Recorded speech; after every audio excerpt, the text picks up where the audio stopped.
The ravens woke her. Their claws scrabbled and tapped along the sill above her bed.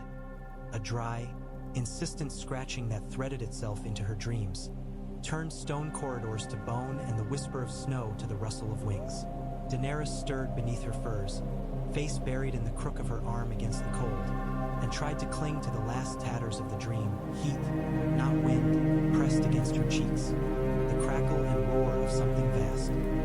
A shadow passing overhead that turned everything below to molten gold. Then the tapping came again, sharp as a knuckle on a door. She opened her eyes to the gray of a Winterfell morning, her breath already fogging in the air.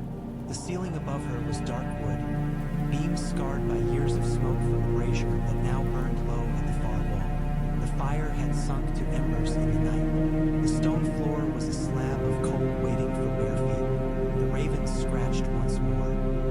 All right, she muttered, voice rough from sleep. She shoved the furs aside and swung her legs out of bed, hissing as her toes met freezing stone. She found her boots with half-blind fumbling, pulled them on, and crossed to the narrow arrow slit of a window. 3 of them today. They hunched like old men on the outer sill, feathers puffed against the wind, black eyes gleaming.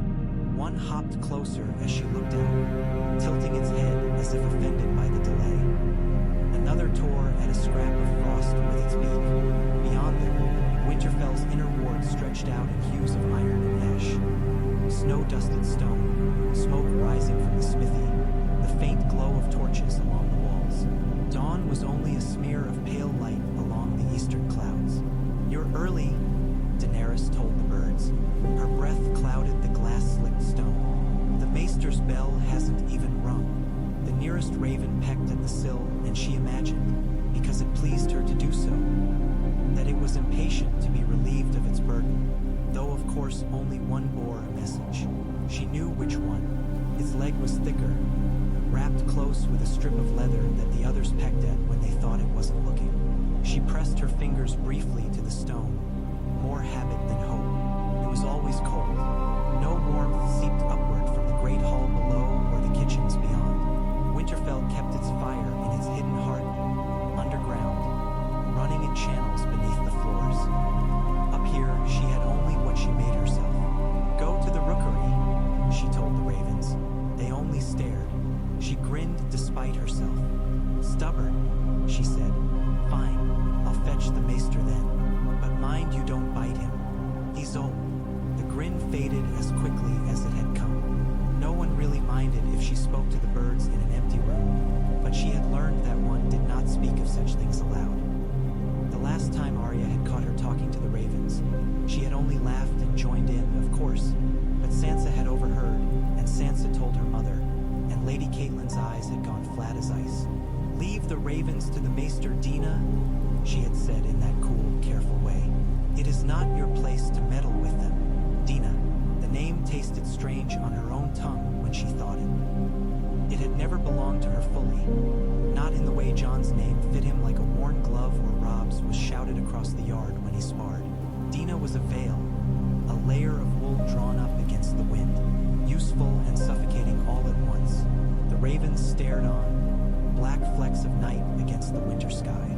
"If you knew your letters, you'd take the scroll to the maester yourself," she murmured, fingers tracing the stone's rough edge.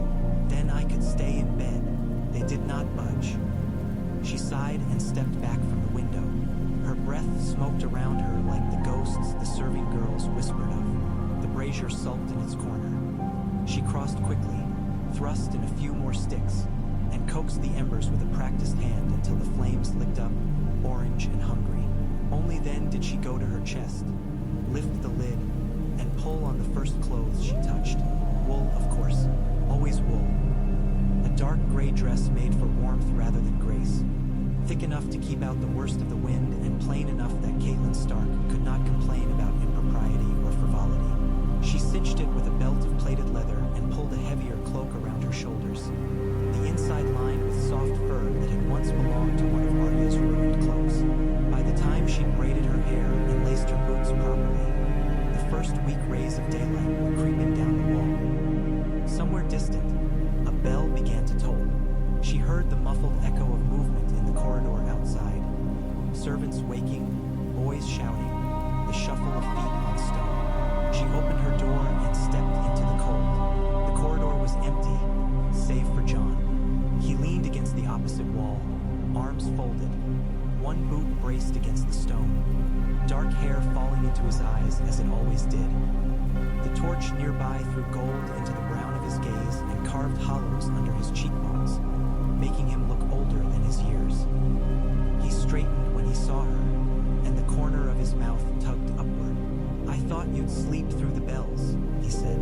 "You did last week." "I don't sleep through bells," she said. "The ravens woke me. Maybe they're kinder than I am." He pushed off the wall. "Come on, Rob's already in the yard. He's boasting that he'll have you on your back in 3 passes. He says that every morning," Daenerys said, "and he never does. That's what I told him." She fell into step beside him, their footsteps whispering on the stone.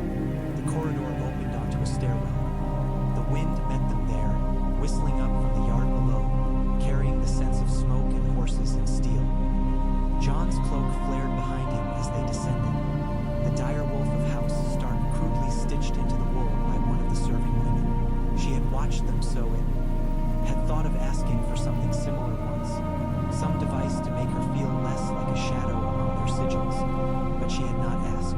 She was not a Stark, and the symbol that belonged to her, red 3-headed dragon twisting across a black field, had no place here. She had traced it once in the frost on her window. The shapes had felt familiar under her fingertip, as if drawn from a dream. When her breath melted them, she had wiped the stone clean. "Did you see them?" Jon's voice broke into her thoughts. "See who?" "The ravens," he said. "From the wall. Maester Luwin says they're fat as hens up there, from all the Lord's scraps. He says you can tell where they've flown from by how they act, if you know how to look." "I saw 3, she said. "One with a message. They looked bored." He glanced at her sidelong. "Ravens don't get bored." "How do you know? Have you asked them?" Jon snorted. "You've been listening to Old Nan too much." "Old Nan says the ravens carry the memories of men," Daenerys said. "That they see things from above the way the old gods see things from below. She says a deal of nonsense, but his mouth betrayed a small smile. "I like her nonsense," Daenerys replied, tightening her cloak as they exited into the courtyard. "It's better than Maester Luwin's numbers. She'd have you believing the heart trees whisper your name at night if you let her. They might." She tilted her face into the wind, letting the cold bite her cheeks. It woke her in a way the brazier never had. "They watch everything." He did not answer that. Jon was dutiful in his prayers. He stood among the Stark children in the Godswood on name days and feast days, head bowed while their father's voice murmured to the heart tree's red leaves. But Daenerys had seen the way his eyes strayed toward the pool, toward the reflection of his own face in the black water.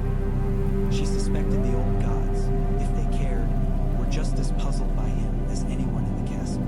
They crossed the yard together, dodging a pair of stable boys leading a shaggy gray mare and a mule laden with firewood. The clang of steel on steel rang from the practice yard. Robb was there, of course, stripped to his shirt despite the cold, sweat already darkening the fabric.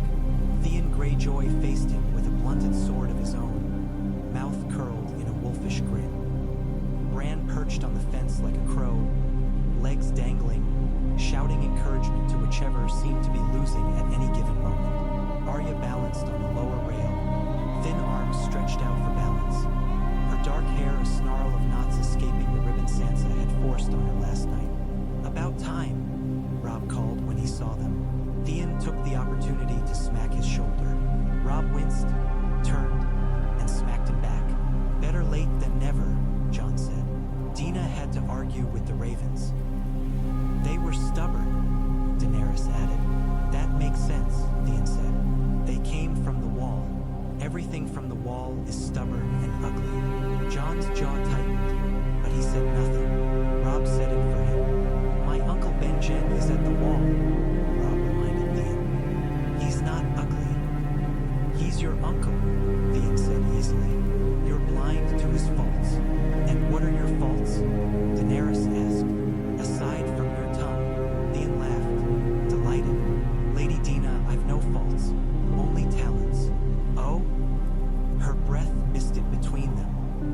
losing a talent? Because if so, you have many. Bran choked on a laugh. Arya's grin went sharp and wolfish. Even Jon huffed a short, surprised sound. Theon clutched his chest as though wounded. You wound me, my lady. Robb, I insist you avenge my honor. Knock her on her arse. That's what I'm going to do, Robb said, grinning. He tossed his sword from hand to hand. If she ever stops talking long enough to pick up a blade. Daenerys slipped off her gloves, flexing her fingers in the cold. The training swords lay piled near the fence in a tangle of wood and leather. She chose one as close to her own height as she could manage, heavier than she liked, worn smooth in the grip by years of Stark hands, and stepped into the yard, cloak swirling. You know you don't have to, Jon said quietly, just for her. No one expects you to be out here every morning. Caitlin doesn't expect it, she said. Which is precisely why I must. He almost smiled at that. Stubborn as any raven. She tipped him a look. Are you going to stand there and watch? Or are you going to wager on me? He hesitated only a heartbeat. I'll wager on you. There, she told Robb loudly. 2 men have put their honor on me this morning. Try not to disappoint them. 2 men. Robb lifted his brows. My sister, you flatter yourself. She has me, Bran said, frowning. I'm a man. You're 10, Arya said. You're a twig.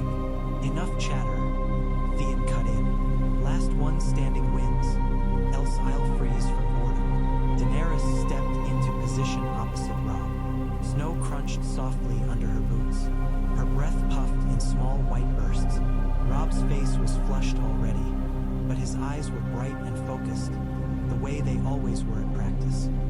He was very much his father's son in those moments, thoughtful, deliberate, never taking a foolish risk when a steady one would do. He could be wild in play, quick to laugh and wrestle and dare Theon to stupid feats, but with a sword in his hand, something in him settled. She liked him best that way. They circled each other once, twice. The world narrowed to the sound of steel on steel and the rhythm of her own breathing. She knew she did not have Robb's strength or reach.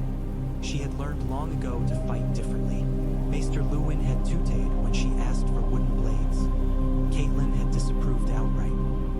It had been Ned Stark himself, silent and watchful on the balcony above the yard, who had simply said, if she wishes to learn how to use the weapons she will be expected to wear, let her. So they had let her. Robb lunged first in, testing strike. She parried, the impact jarring her arms. Another swing, this one aimed for her shoulder. She stepped aside, felt the breeze of it, answered with a quick jab toward his ribs. He deflected it easily, grinning. You're thinking too much, he said. You always frown when you think. You always talk when you should be watching. She shot back. He feinted high, then swept low. She almost fell for it. Almost. The wooden blade thudded against her shin, not quite enough to topple her, and she used the momentum to pivot, bringing her sword around toward his exposed side. He twisted away, laughing, and for a heartbeat they were very close, breath mingling pale in the cold air, his shoulder brushing her chest. In that brief contact, a dozen small, familiar things registered. The damp heat of his skin, the clean scent of soap from last night's bath, the old scar along his jaw where he'd cut himself falling from a tree as a boy. It was like sparring with a brother. It was like fighting an echo of her own heart. Disarm her, Robb, Theon shouted. Her pride must be humbled.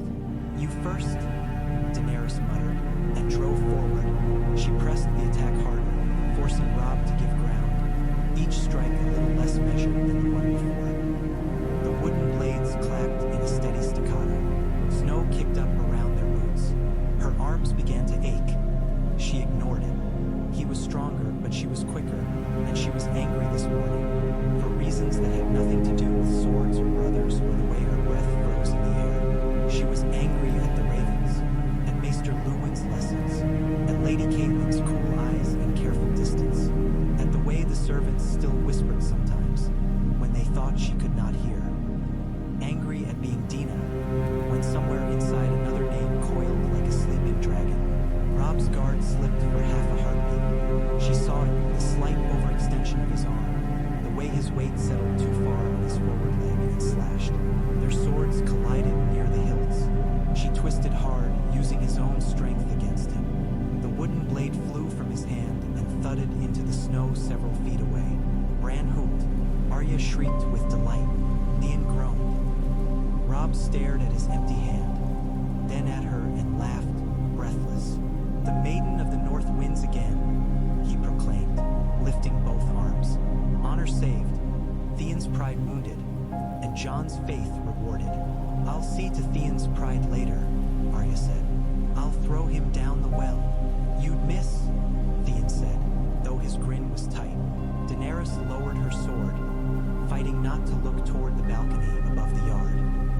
It had become a habit over the years, that seeking glance, the hope that Ned Stark had seen and approved. Sometimes he watched, sometimes he did not. Should not have mattered. He was not truly her father, but some hopes ignored such logic.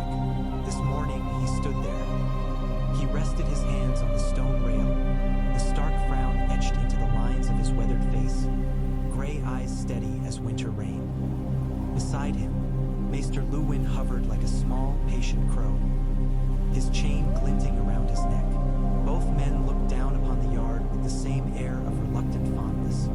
As if it were full of children they understood better than they liked to admit. She met Ned's gaze briefly, heart-skipping. His mouth twitched, the barest ghost of a smile, and he inclined his head. It was enough. The anger in her chest loosened a touch. "Go again," Robb said, breath steaming, retrieving his sword. "Best of 3. You said 3 passes would put me on my back," Daenerys reminded him. "We're already past that number." "Best of 3, he repeated stubbornly. "I'll take her this time," Jon said. All heads turned. He stood at the fence still, arms folded, dark eyes unreadable. There was no mocking in his voice, no teasing. He sounded almost hungry. Not for victory, Jon rarely cared about that, but for the chance to measure himself honestly against someone he had not already beaten 100 times. Robb's face lit with interest. "You haven't sparred with Dina in weeks. She's been hiding in the library," Theon said. "She's afraid of me now, clearly. I've been avoiding Maester Luwin's numbers," Daenerys said. "Not afraid of any of you." Jon swung over the fence with easy, practiced motion, landing lightly beside them. He took up a sword with none of Robb's showmanship, testing the weight in his hand, fingers wrapping around the worn hilt. He nodded once to her. "If you'd rather not," he began. "I would," she cut in. "I'd like to see if the wall's stubbornness has seeped into you yet." He almost smiled. They took their places. Sparring with Jon was not like sparring with Robb. Robb laughed, taunted, made a game of everything. Jon fell into a quiet that was almost reverence. His movements were economical, his attention sharp, his strikes precise. He did not fight to win. He fought to learn, to test, to prove something to himself that no one else could see. She met his first blow, then his second, then the third. He was stronger than she remembered from their last bout. Taller, too. When had his shoulders broadened so? When had the boy she'd grown beside become this? She adjusted, shifted her weight, changed tactics. He adapted just as quickly. "You're thinking again," he said softly as they circled, the words barely above a breath. "I'm always thinking," she replied. "Someone has to make up for you and Robb." "Robb thinks." A hint of pride colored the words. "Robb feels," she corrected, "with his heart.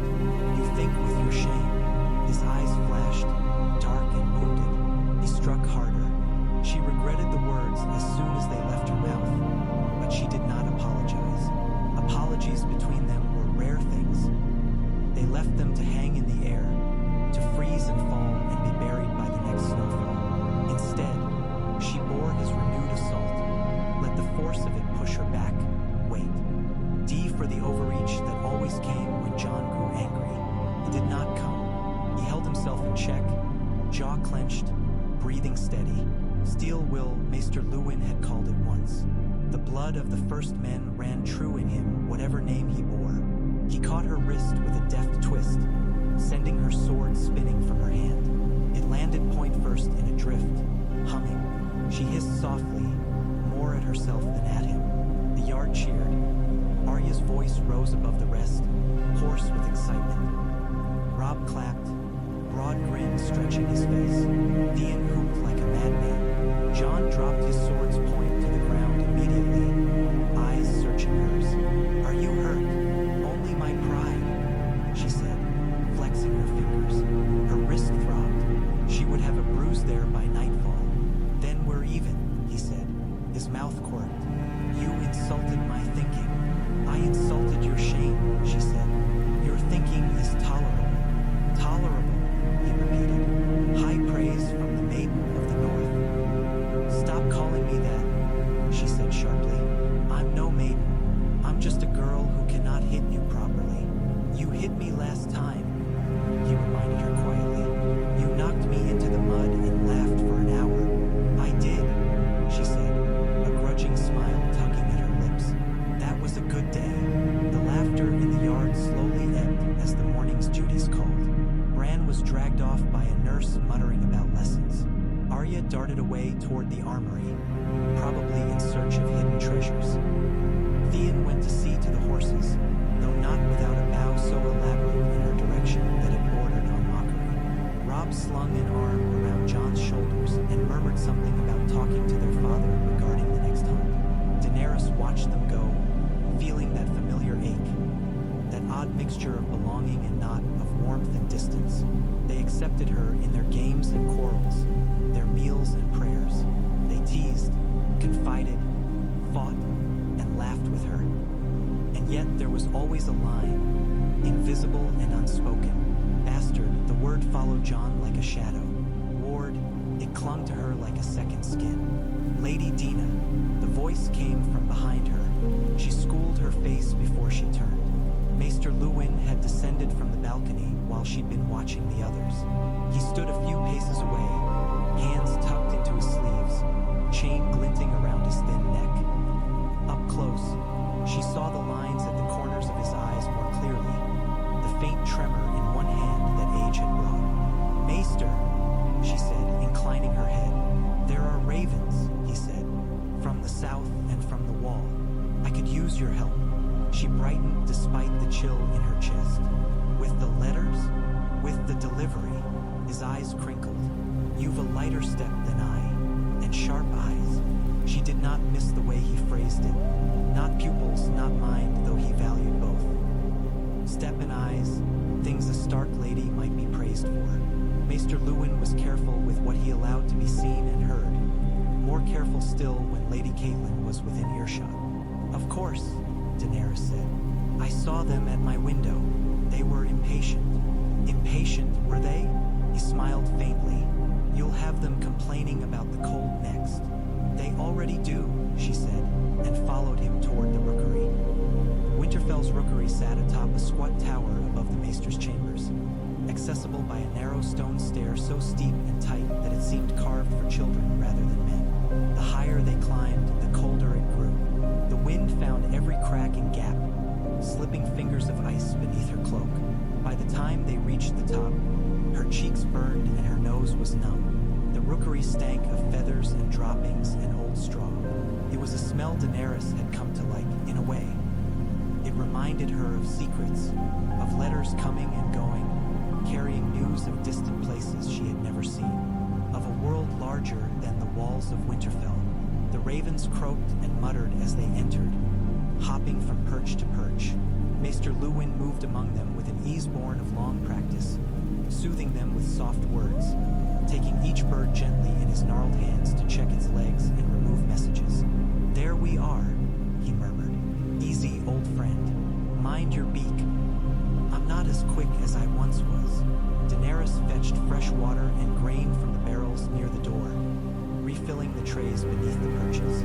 A few ravens swooped low to investigate, jostling and squabbling, wings beating at her hair. She laughed and batted them away lightly. "You'll grow soft on grain if you're not careful," she told one. "Then you won't fly as fast, and Maester Luwin will send you to the kitchens. Careful." The Maester's voice held a note of amusement. "You'll have them thinking you plan their futures."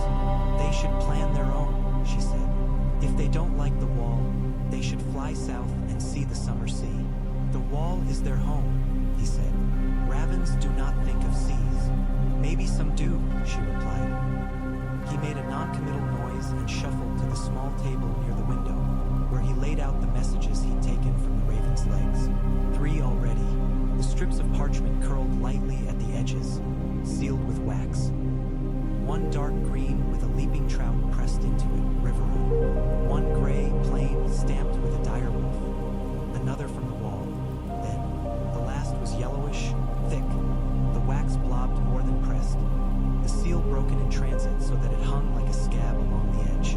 Luwin frowned at that one. Is it important? Daenerys asked.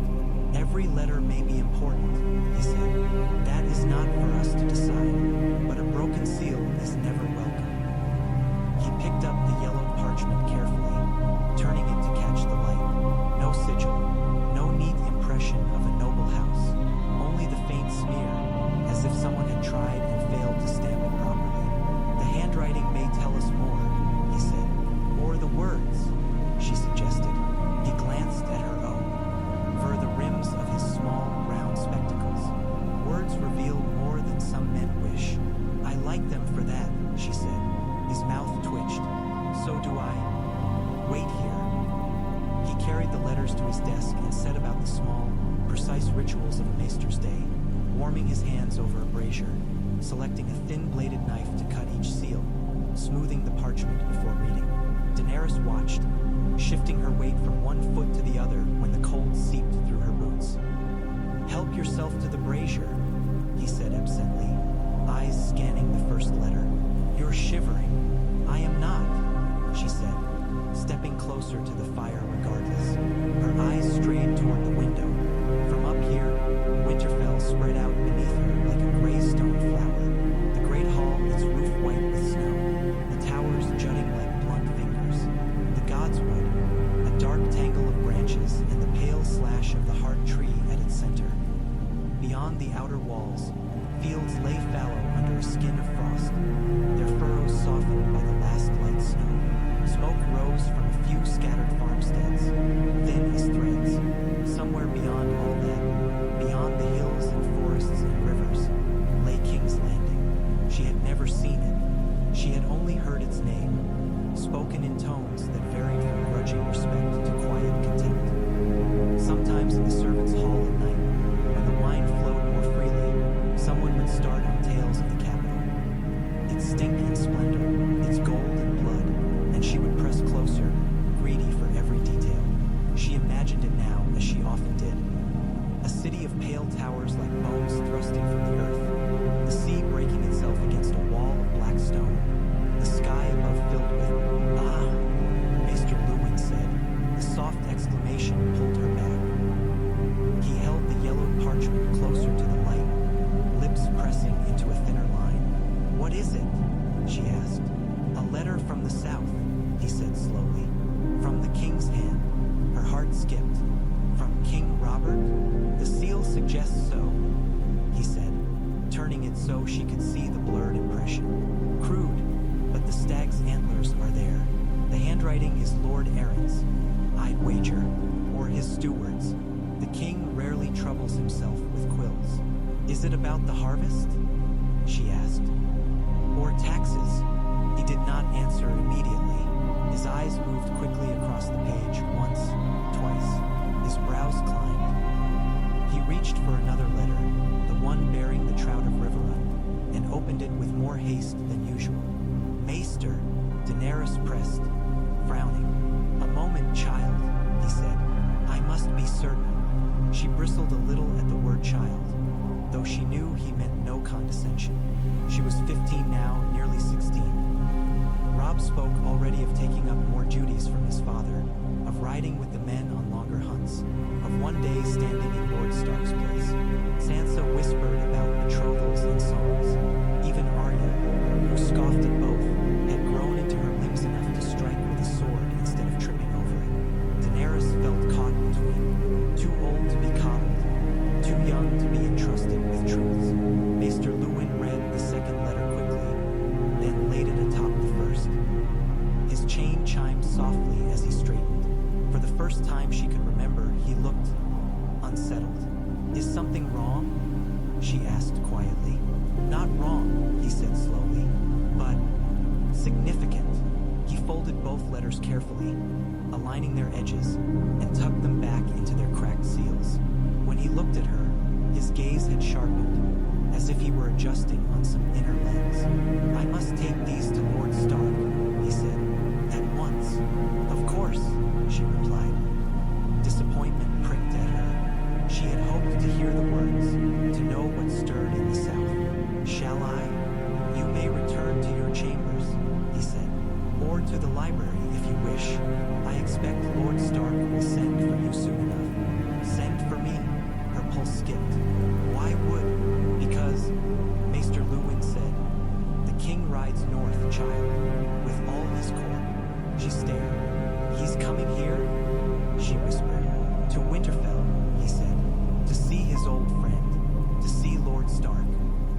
It appears we shall be entertaining the king of the Seven Kingdoms. The words hung in the cold air, crystalline and fragile. King of the Seven Kingdoms. The title was a weight in itself. It matched the heaviness that suddenly settled in the center of her chest, pressing down, making it hard to draw breath. King Robert Baratheon, the man who had won his crown by rebellion and war. The man who had shattered another dynasty to do it. The man who had sat his heavy body upon a throne made for dragons. He would be here, in Winterfell, in the only home she remembered. Daenerys realized her hands were shaking. Maester Luwin's gaze softened. Do not be afraid, he said. A king must travel his realm. It is expected. I'm not afraid, she lied. Of course not, he said, and it warmed her a little that he did not press. Still, I suspect there will be much to do. Lady Stark will be pleased to have an extra pair of hands. Lady Stark will be furious, Daenerys thought, but kept the words behind her teeth. Catelyn already resented the extra mouths of her husband's bastard and more. A king's visit would bring dozens more. My lord father will need you first, Maester Luwin said. He'll want you in the hall when we speak of this. He hesitated, then reached out, briefly resting his hand on her shoulder. The gesture was light, almost formal, and yet something in it steadied her. Go on, walk a little in the godswood. The trees listened well. She swallowed, nodded, and obeyed. The corridor outside the rookery felt narrower than before, the stair steeper. The air in Winterfell seemed thicker, as if the keep itself had drawn a deep, cold breath and held it. In the yard, Robb and Jon were gone. Only the marks of their boots marred the snow. Servants hurried to and fro with an urgency she had not noticed an hour ago. She could go to the Great Hall, perhaps, slip into the shadows and listen as Lord Stark received the news. Or she could go to her chamber and curl under the furs until her heart stopped pounding. Or she turned her feet toward the heart tree almost without thinking. She could seek the godswood. The godswood was warmer than the yard, though the air still bit. The canopy of skeletal branches broke the worst of the wind. Snow crunched underfoot, muffled by fallen leaves long since turned to mush. The pool at the center lay still and black, reflecting the white-red weirwood above it. The heart tree's face watched her as she approached, eternally sorrowful, eyes bleeding rope streaks of red down its trunk. She had found it frightening as a child, had clung to Jon's hand at her first name day prayer, wondering how Robb and Sansa could kneel so easily beneath such a gaze. It still unnerved her sometimes, but as she grew, she had found comfort in its constancy. Men lied, grew ill, changed, died. The tree watched and remembered. She sat on one of the exposed roots, pulling her cloak tighter. Her breath drifted toward the carved face, a thin mist. The pool between them lay dark and still, like a piece of night caught in the daylight. A king is coming, she told the tree. The king, the rustle of branches answered, or perhaps it was only the wind. Do you remember another king? She asked softly. Another line? Do the roots reach that far? Do they remember fire? A foolish question. The old gods were the gods of the north, of stones and streams and snow. The Targaryen dragons had not flown over these woods until Aegon's conquest, and even scorched black, leaves crisp to ash, the pool hissing as molten stone fell from the sky. Her dream from the night tugged at her, heat and wing shadow, the roar of something vast. She had never seen a dragon, yet they came sometimes when she slept. Not clearly, not as she saw Rob's face or John's, more like impressions, a weight of presence, a sound, a smell, the feel of air moving with purpose. She did not speak of those dreams either. Dina, the voice that spoke her false name now, was quiet, deep, and familiar. She turned quickly. Eddard Stark stood at the edge of the clearing, boots half buried in snow. His dark hair was more silver than black now at the temples, but his face was much the same as ever, honest and grave, lines carved more by care than by laughter. He wore no cloak despite the cold, as if it had seeped into him long ago and become another layer of his being. "Lord Stark," she said, rising at once. Snow clung to her cloak. "No need," he said, holding up a hand. "Sit if you like. It's easier to speak honestly when your feet are rooted." She hesitated, then sank back down onto the root. He came closer, stopping at a respectful distance, looking past her at the heart tree as if seeking permission. The red leaves hissed softly as the wind moved through them. "Maester Luwin has spoken to you," he said. "Only that the king rides north," she replied. "He said you would send for me." "I have," Ned said simply. "I thought you might be here." "You always think I'm here," she said, trying to make her voice light. "You must imagine I talk to the trees all day." He looked at her then, and there was something in his gaze that made her shiver despite herself. Not cold, recognition perhaps, or the weight of things unsaid. "You talk to more than trees," he said quietly. "You listen, that's rarer." She did not know what to do with praise from him, so she let it pass like a flake of snow on her sleeve. "Why is the king coming?" she asked. "Does he need our help? Have the Lannisters started a war?" "Not yet," he said dryly, "though I imagine they're always practicing." "Then why?" He took a breath, slow and deep, as if drawing courage from the cold. "Robert comes to ask something of me," he said. "Something heavy, old debts and new duties, tangled together." She frowned. "You don't owe him." "I owe him more than you know," he said. "He was my foster brother in the Vale. We bled together in the war. He lost much." His gaze flicked to her, then away. "We both did. War, the rebellion." Words she had heard whispered, fragments of stories half told. Old Ned spoke of it like any other tale, full of heroes and monsters. The younger men in the yard boasted of fathers who had ridden south under the direwolf banners, who had seen the dragon prince die. Caitlin spoke of it rarely and bitterly, a time of hunger and uncertainty. Daenerys had never asked Ned Stark for his version. She had not dared. "Does he come to start another war?" she asked now.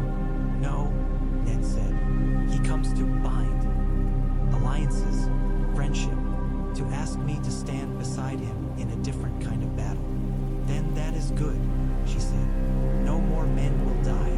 He made a non-committal sound. "One kind of peace breeds another kind of war." He fell silent, staring at the hard tree. The longer the silence stretched, the more Daenerys became aware of her own heartbeat, loud in her ears. The weirwood's carved eyes watched them both, red tears frozen. "Dina," Ned said at last, his voice softer than she'd ever heard it. "You were a child when you came to us. Do you remember?" She swallowed. "I remember the journey a little. I remember the ship more than anything." He nodded. "I found you in White Harbor, smuggled there from across the sea. 2 years old, small enough to tuck under an arm. You had a fever. You would not stop crying until I held you." His mouth twisted faintly, as if there was some pain in the memory she could not see. "You told me that," she said. "Once. She had been 9, she recalled, sulking because Sansa called her Southern and Arya called her strange. Ned had come to sit on the edge of her bed and told her, in his grave way, how she had come to Winterfell. how a ship from Bravos had brought her and a handful of other innocents fleeing some sickness across the narrow sea. How Lord Wyman Manderley had written to him and asked if he might take one more child into his household. A ward, they had called her. She had clung to that story like a shield. It made her something chosen, if not quite wanted. I left out some parts, Ned said now. Her stomach turned. What parts? The names, he said simply. Yours and others. He stepped closer, boots crunching on the snow, until he stood within arm's reach. Up close, she saw the stubble along his jaw, the lines at the corners of his eyes, the scar near his left ear that she had always wondered at but never asked about. He smelled of cold air and smoke and the faint tang of leather. I have kept some truths from you, he said, to protect you. There was a time when knowing them might have endangered more than just your life. More than my life? The words came out a rasp. My children's, he said. My people's. Perhaps even the realms. He looked suddenly very tired. But times change. Kings grow complacent. Wars fade into songs, and songs forget the blood that soaked their verses. Now the very thing that once might have killed you may be the only thing that keeps you safe. She stared at him. My name, she whispered, the word feeling strange and dangerous in her mouth. My true one. Yes, he said. Your name. He did not draw a sword or kneel or call the gods to witness. He simply spoke, each syllable as careful as if it were laid upon an altar. Your name, he said, is Daenerys of House Targaryen. You are the last living child of King Aerys, whom Robert overthrew. You were born on Dragonstone as the storms broke around it. The men who carried you across the narrow sea for safekeeping died to keep you from being dashed on those rocks. They smuggled you as far as White Harbor, trusting the mercy of the North more than the greed of southern lords. The world tilted. For a moment, she thought she might be sick, not because the truth itself was a blow. Some part of her had always suspected something like this, had felt it in the strange dreams and the way some of the older soldiers looked at her with a flicker of recognition they quickly masked. But hearing it said aloud with such plain certainty tore away the last of the veils she had clung to. Targaryen. She saw again the dragon she had traced in frost on her window, the twisting, three-headed beast that had haunted her imagination. Fire and blood, old Nan had whispered, eyes flicking toward Daenerys when she thought the girl did not notice. You're lying, Daenerys said. She said it because she had to, because the alternative was too enormous to grasp all at once. Ned Stark did not flinch. I have never lied to you, he said softly. Not about anything that mattered. You lied about my name, she said. The word tore out of her. I concealed it, he said. For your sake, Robert would have killed you if he knew. He might still, if he realized what he has left undone. He killed... Her throat closed. He killed my family. Yes, Ned said. No apology, no justification. Just the bare truth. Your father was mad, Daenerys. You should know that too. He burned men alive for sport. He killed my father and brother with wildfire while the court watched. His jaw tightened. Robert's rebellion was not born solely of ambition. What was I to him? She whispered. A babe in arms? A threat? A symbol? All of those, Ned said. And none. You were an innocent with the wrong blood. That was all he needed to know. She wrapped her arms around herself, suddenly cold to the marrow. The gods would blurred, the red of the weirwood's leaves smearing into the white and gray of snow and bark. She focused on the feeling of the root beneath her, rough and solid under her gloved hands. Why tell me now? She asked. After all these years. Because the king is coming, Ned said. And I believe he means to ask me to be his hand, to ride south with him to King's Landing, to sit at his side and steer the realm. And you'll go, she said. Of course he would. Ned Stark did his duty. He would march into the mouth of a dragon if honor demanded it. I must consider it, he said. For the North, for the realm, for my children. He paused.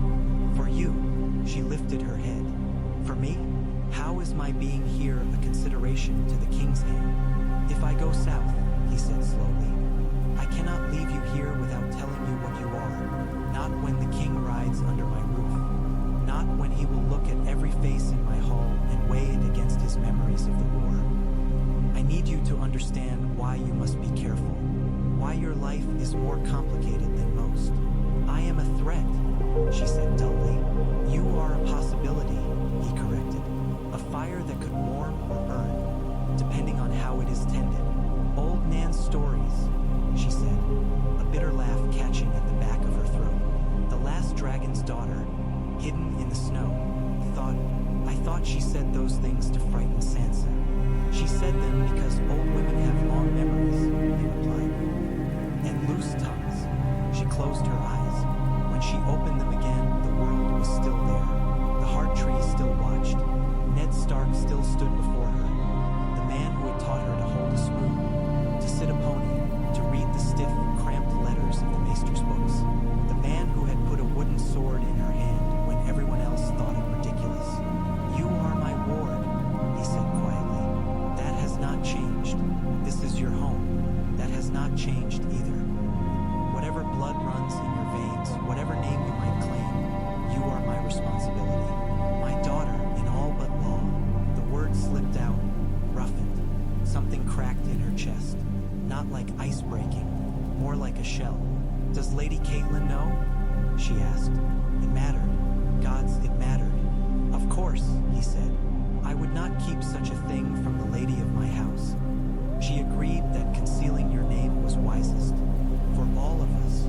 She could imagine Catelyn's face, composed and careful, her eyes calculating all the ways a Targaryen under her roof could bring ruin. Daenerys had spent years mistaking that carefulness for personal dislike.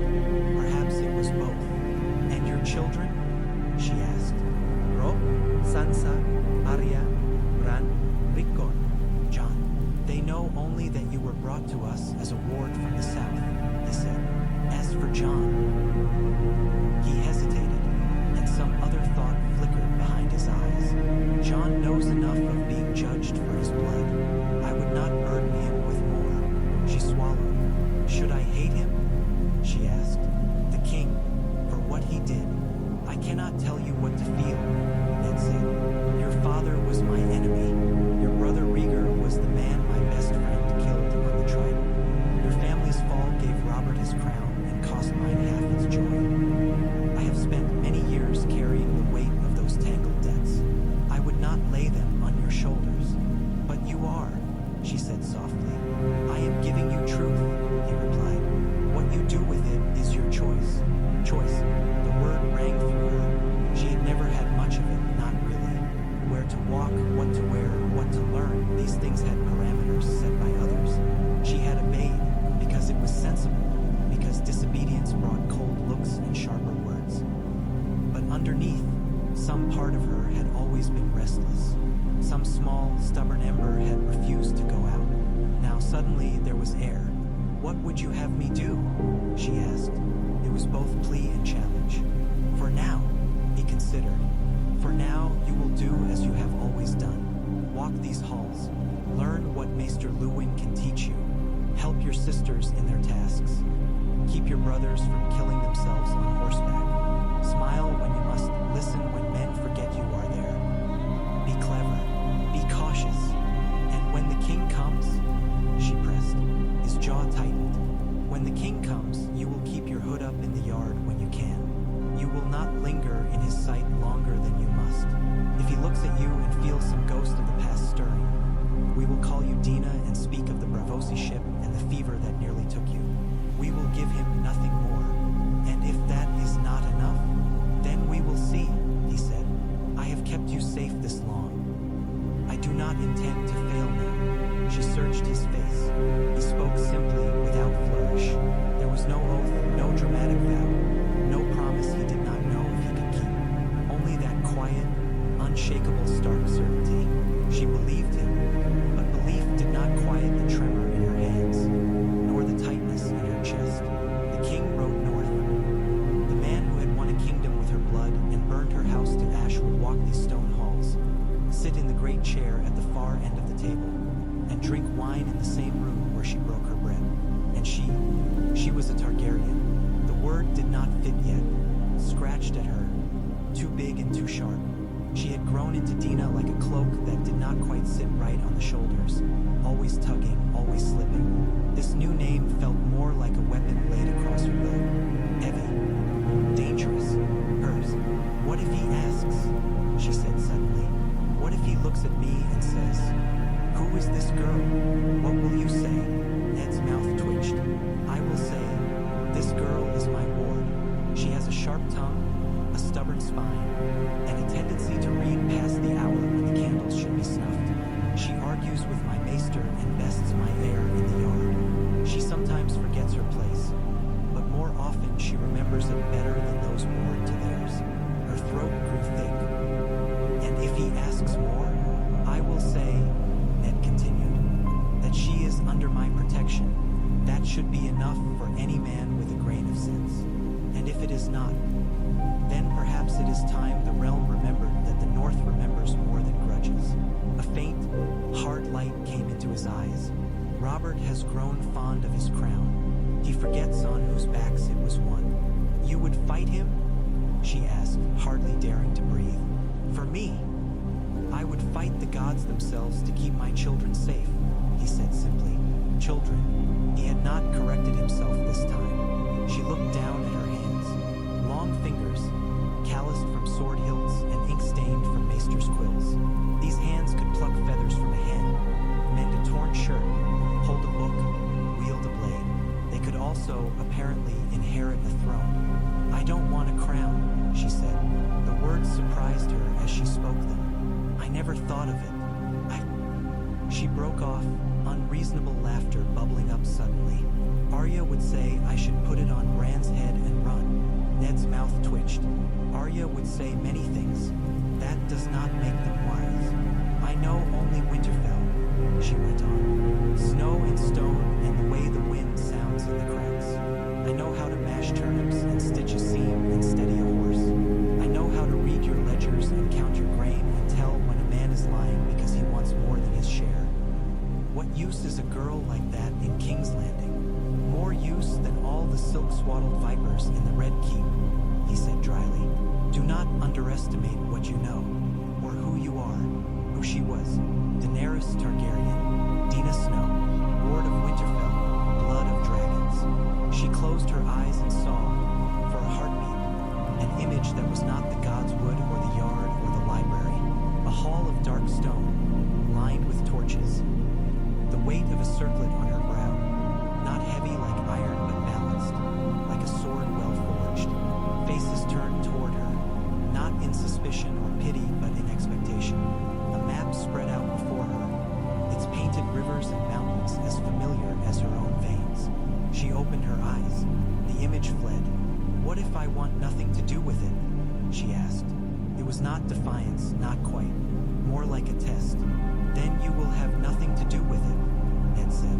"I did not tell you this to set your feet upon a path I chose.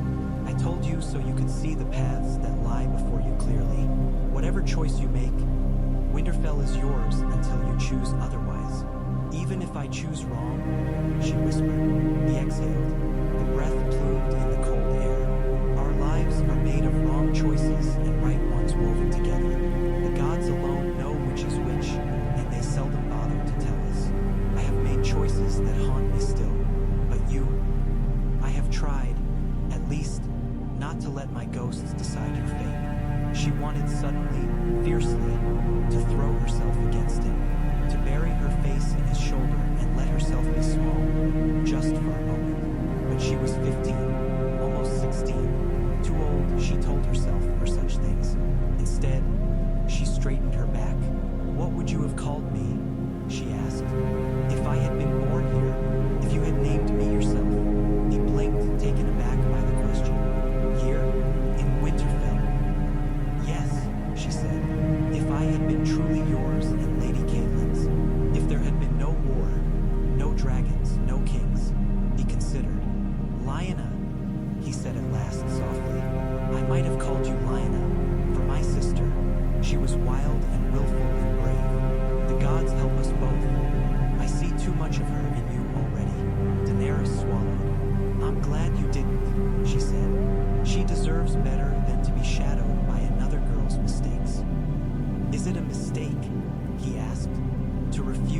broken by the world? She thought of the stories she'd heard of Lyanna Stark, how she'd ridden like a Northman and scorned pretty promises, how she'd disappeared with a prince and sparked a war. Mistake or not, the world had broken her. I don't know, Daenerys said. Neither do I, Ned admitted. That is why we pray. They fell silent, the only sound the whisper of wind through red leaves. After a time, he touched her shoulder lightly, the gesture both formal and intimately familiar. There will be a feast tonight, he said. To begin preparations, Lady Stark will want you in the hall. She will give you tasks. Do them well. Watch. Listen. If any of the men we host speak too freely of dragons and old wars, tell me. You think someone will recognize me? She asked. I do not know, he said. You favor your mother. Riella was a gentle woman, or so the Septons said. But men see what they are looking for. If they look at you and see a frightened girl of the north, that is what you will be. If they look deeper, he shook his head. We will cross that bridge when we come to it. She thought of the way some of the knights from the south had looked at her, visiting with their banners and boasts, how their eyes had flicked to her hair, paler than Sansa's auburn, darker than true silver, but catching the light like metal. How they had asked, too casually, "What part of the south are you from, my lady?" And how Catelyn had always cut in before she could answer. "Very well," Daenerys said. She lifted her chin. "I will listen, and I will think," Ned said. A faint smile ghosted across his face. "Between us, we may muddle through." She found herself smiling back, unexpected and genuine. "Between us," she said. He nodded once, a soldier's bow, then turned and left her to the heart tree's gaze. She sat a little longer after he'd gone, feeling the air move, listening to the creak of branches. Her mind churned like the mills along the white knife after a thaw. There was too much to hold at once. Her name, his truths, the king's impending arrival, the weight of possibilities. She took them one by one and laid them out in her thoughts like stones along a path. I am Daenerys Targaryen. I am Dina, ward of Winterfell. I am not a queen. Not yet. Perhaps never. The king is coming. She rose at last, brushed snow from her cloak, and bowed stiffly toward the heart tree. Its carved eyes watched her go. In the yard, the servants moved with more hurry now. Word had spread, as it always did, faster than ravens. Men rolled out barrels of ale and wine from the cellars. The women crossed the courtyard with armfuls of linens and rushes. The blacksmith hammered at a bent iron spit. The air buzzed with snatches of conversation. Said he's bringing half the court with him. Horses enough to drink the wells dry. A feast like we haven't seen since. Hope they don't bring lions. A king in the north. Can you imagine? Daenerys walked through it all, largely unseen. A few servants bobbed their heads out of habit. One of the kitchen girls, Bessa, caught her sleeve as she passed and asked, breathless, "Is it true, my lady? The king himself? Will he be handsome?" "The king is fat," Daenerys said before she could stop herself. Bessa giggled, scandalized. "Who told you that?" "Old Nan," she replied. "She says he eats like 3 men and drinks like 5. I'd still like to see a king," Bessa said, eyes shining. "Imagine, my lady, all those lords and ladies in their finest. You'll need a new dress." Daenerys thought of her plain wool gowns, of Sansa's careful hands stitching tiny flowers along the cuffs to brighten them. A new dress would be made, no doubt. Something to present the Starks' ward prettily at court. Something that would make it easier to pretend she was only that. "I suppose I will," she said. Lady Catelyn found her in the corridor outside the Great Hall, where carpenters were already measuring the high walls for extra benches. "Dina," she said. Her tone, as always, was perfectly courteous, perfectly cool. "You are wanted." "I spoke with Lord Stark," Daenerys answered. "He told me of the king's coming." "He has told you much, then?" Catelyn said, measuring her with a glance that took in the flushed cheeks, the slightly wild eyes. "I trust he also told you that there will be work. I imagine there will be more than enough for everyone." Daenerys said carefully. Indeed. Catelyn's gaze slid past her to the hall beyond. You will help with the accounts. Maester Luwin will lead Anno. Their pair of eyes to tally what we have and what we must bring in. We cannot have the king finding our larders lacking. I'll see to it, Daenerys said. Numbers steadied her. Grain did not care whose blood ran in her veins. Catelyn's gaze returned to her face, pausing briefly on the line of Daenerys' hair, the curve of her cheek. There was something almost like pity there, quickly hidden. There will be many eyes on Winterfell in the coming days, Catelyn said quietly. More than are good for us. You would be wise to remember that your place here is delicate. Daenerys stiffened. My place here is as your husband's ward. It is as a girl under my roof, Catelyn corrected. And as such, your conduct reflects on my household. You are of an age to be looked at, Dina, by men who covet more than they ought. I will not have whispering start about a lady of my house. Any lady. It took Daenerys a heartbeat to realize that this, in Catelyn's careful way, was concern. I have no desire to be looked at, she said. Not by any man she did not choose. Perhaps not by any man at all. Desire has little to do with it, Catelyn said. Men see what they want. All we can do is give them as little ground as possible. For the first time, Daenerys heard an echo of another woman in those words. A mother, perhaps, mourning a younger daughter in some southern solar years ago. Catelyn had not been born to Winterfell stone, after all. She had been sent here, as Daenerys had, to be bound into House Stark's fortunes. Yes, my lady, Daenerys said softer. Catelyn studied her a moment longer, then nodded once. There will be time enough for finery and songs when the court is under our roof. For now, see to your work. We must make ready. A faint crease appeared between her brows. And wash the chalk from your hands before supper. You look like a miller's daughter. I thought miller's daughters often married well, Daenerys said before she could stop herself. To her surprise, Catelyn's lips twitched. Not in my house, she said. They parted with that. It was not warmth, but it was something less cold than before. The day passed in a blur of tasks. Daenerys lost herself for a few hours in columns of figures and inventory lists, adding and subtracting, calculating how many mouths Winterfell could feed and for how long with the stores they had. Maester Luwin sat opposite her, cool scratching, occasionally asking her to check his sums. Numbers did not lie, but they could be misled. Two sets of careful eyes were better than one. Daenerys took an odd comfort in the monotony of it. Flour, salted beef, oats, dried peas, these things were solid and knowable. They did not shift beneath her feet. When her wrist cramped from writing, she flexed her fingers and looked up to find Jon leaning against the doorframe. Rob's looking for you, he said. He wants to plan a hunt for when the king arrives. Says we must show the stag how wolves bring down prey. Maester Luwin made a disapproving noise. Wolves would be better occupied ensuring the wells do not run dry. I told him that, Jon said, shrugging. He says you can't feed a king on sense. You can feed him on what sense gathers, Luwin retorted. Else he'll be eating his banners by the second week. Daenerys hid a smile. Why is Rob looking for me? She asked Jon. He doesn't need my help planning how to chase boars. He doesn't, Jon agreed. But he wants his sister with him when he meets the king. The pause before sister was slight but there. Daenerys felt it all the same. I am not his sister, she said automatically. You are more his sister than his cousin from Riverrun, Jon said. He's only met Edmure thrice.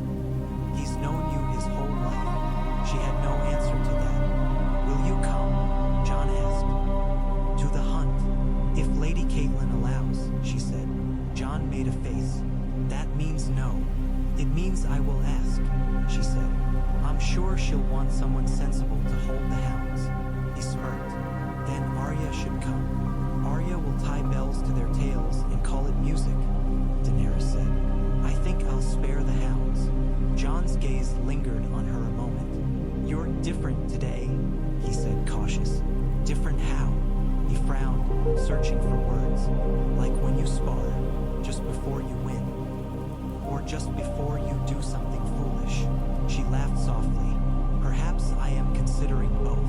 If Rob's involved, that seems likely," Jon said. "You talk as if you don't do foolish things," she said.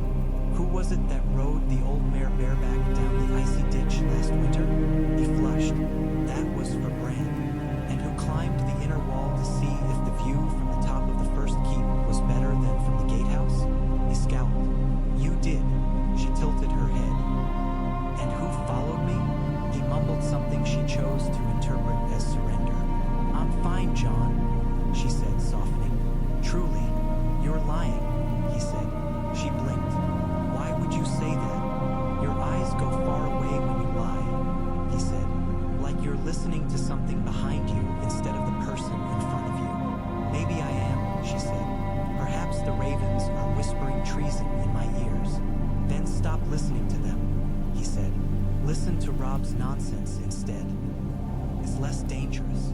"I'll keep that in mind," she said. He pushed off the doorframe. "Supper soon. Don't let Lewin bury you under grain before then." "I'll try," she said. He hesitated as if to say more, then left. She watched him go, then looked down at the ink-stained figures again. The letters on the page blurred until they might have been dragon scratch. Daenerys Targaryen. The name had settled inside her now. Not fully, not easily, but enough that she could think it without flinching. The king was coming. A war long past had not finished all its echoes, and she, who had thought her life would be a simple line traced in snow from cradle to grave, had discovered that the path beneath H. Her feet was forked and twisting.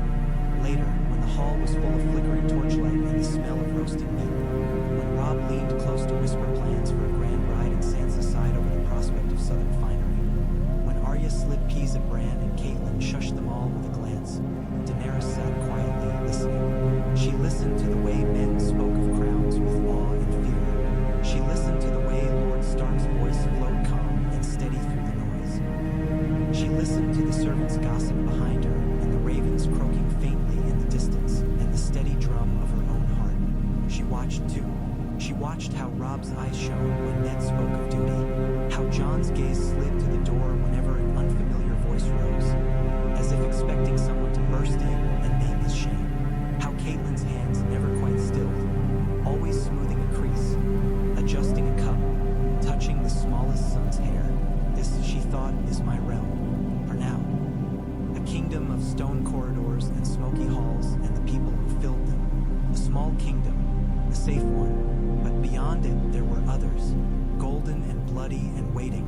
Daenerys Targaryen sat at Winterfell's table as a ward, as a girl, as a secret wrapped in wool. She broke her bread, drank her watered ale, and smiled when Sansa caught her eye and began to speak eagerly of colors and fabrics and songs. "Imagine," Sansa said, blue eyes bright. "The banners, Dina, all the great houses. We must look our best. You'll sit in the high place with us. Your father's ward, after all." "I will sit where I am placed," Daenerys said. "And if the king notices you?" Sansa breathed. "If he asks Lord Stark who you are and bids you come south as a lady of the court." Daenerys' hand tightened on her cup.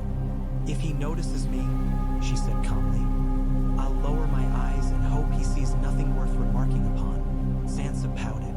"You're too modest." Modest, Daenerys thought. Or afraid. She smiled anyway. "Someone must be with you around." Sansa laughed, the sound like tiny bells. Arya rolled her eyes and flicked a pea at them both. The hall roared on. The fire crackled. The ravens outside shuffled and muttered on their perches, restless in the dark. Far to the south, the king put his boots in a stirrup and swung into his saddle, his stomach full and his heart full of old memories, thinking only of boar hunts and laughter and the friend he had not seen in too many years.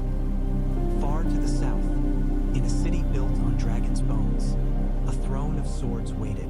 In the north, beneath the red-eyed gaze of the old gods, a girl with frost on her lashes and dragon's blood in her veins sat among wolves and did not yet know that one day men would bend their knees and say her name as if it were both promise and prayer. For now she listened and watched and learned. For now that was enough.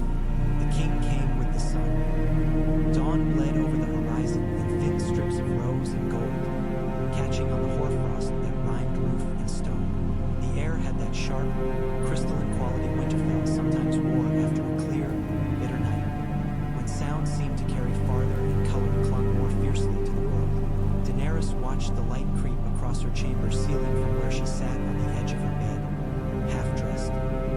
fingers still on the last loop of her braid. Today. She finished the braid quickly, binding it with leather instead of ribbon. Sansa would tut about that later, but her hands needed something they trusted. The rest of her did too. Her new dress lay folded over the chair by the brazier, carefully smoothed the night before. It was a richer gray than her everyday wool, shot through with a faint thread of blue when the light caught it. Winterfell colors, but not entirely plain. Catelyn had allowed Sansa to choose the embroidery across the bodice and cuffs. Tiny direwolves ran there in silver thread, their paws barely the size of a fingernail. It was beautiful and it was camouflage. In the king's eye, she would be another gray shape among wolves. If his eye passed over her at all, she rose, shaking off the last of sleep, and shrugged out of her shift. The cold bit at her skin like teeth. She moved quickly, pulling on the dress, smoothing it over her hips, fastening the laces with fingers that wanted to tremble and refused. When she stood back, the girl in the small polished shield on her wall looked like she belonged. Pale hair plaited like Sansa's, dressed like any northern lady's, direwolves at her cuffs. Only the eyes betrayed her. In certain light, they held glints of violet. In others, they were merely gray. Dina, she told her reflection, remember who you are, and who you are not. The girl in the shield looked back, her mouth set. A knock came at the door. Dina, Sansa's voice, bright, tight. Are you ready? She opened the door to find Sansa already in her own new gown. The deep blue one that made her eyes look like summer sky. Her auburn hair had been woven into an elaborate cascade of braids, pinned with small silver clips that caught the light when she moved. She looked, Daenerys thought, very much like a lady in one of the songs. Also like a girl about to be sick with nerves. You're not dressed, Sansa said, and then blinked as she took her improperly. Oh, you are. I thought, you're usually slower. I woke early, Daenerys said. I didn't sleep, Sansa confessed.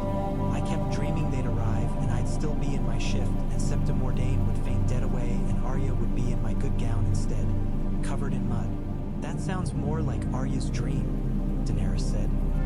It's horrid, Sansa said, but she smiled faintly. Then her gaze snagged on Daenerys' simple leather tie. You should wear the blue ribbon, she said. The one I gave you. It suits you.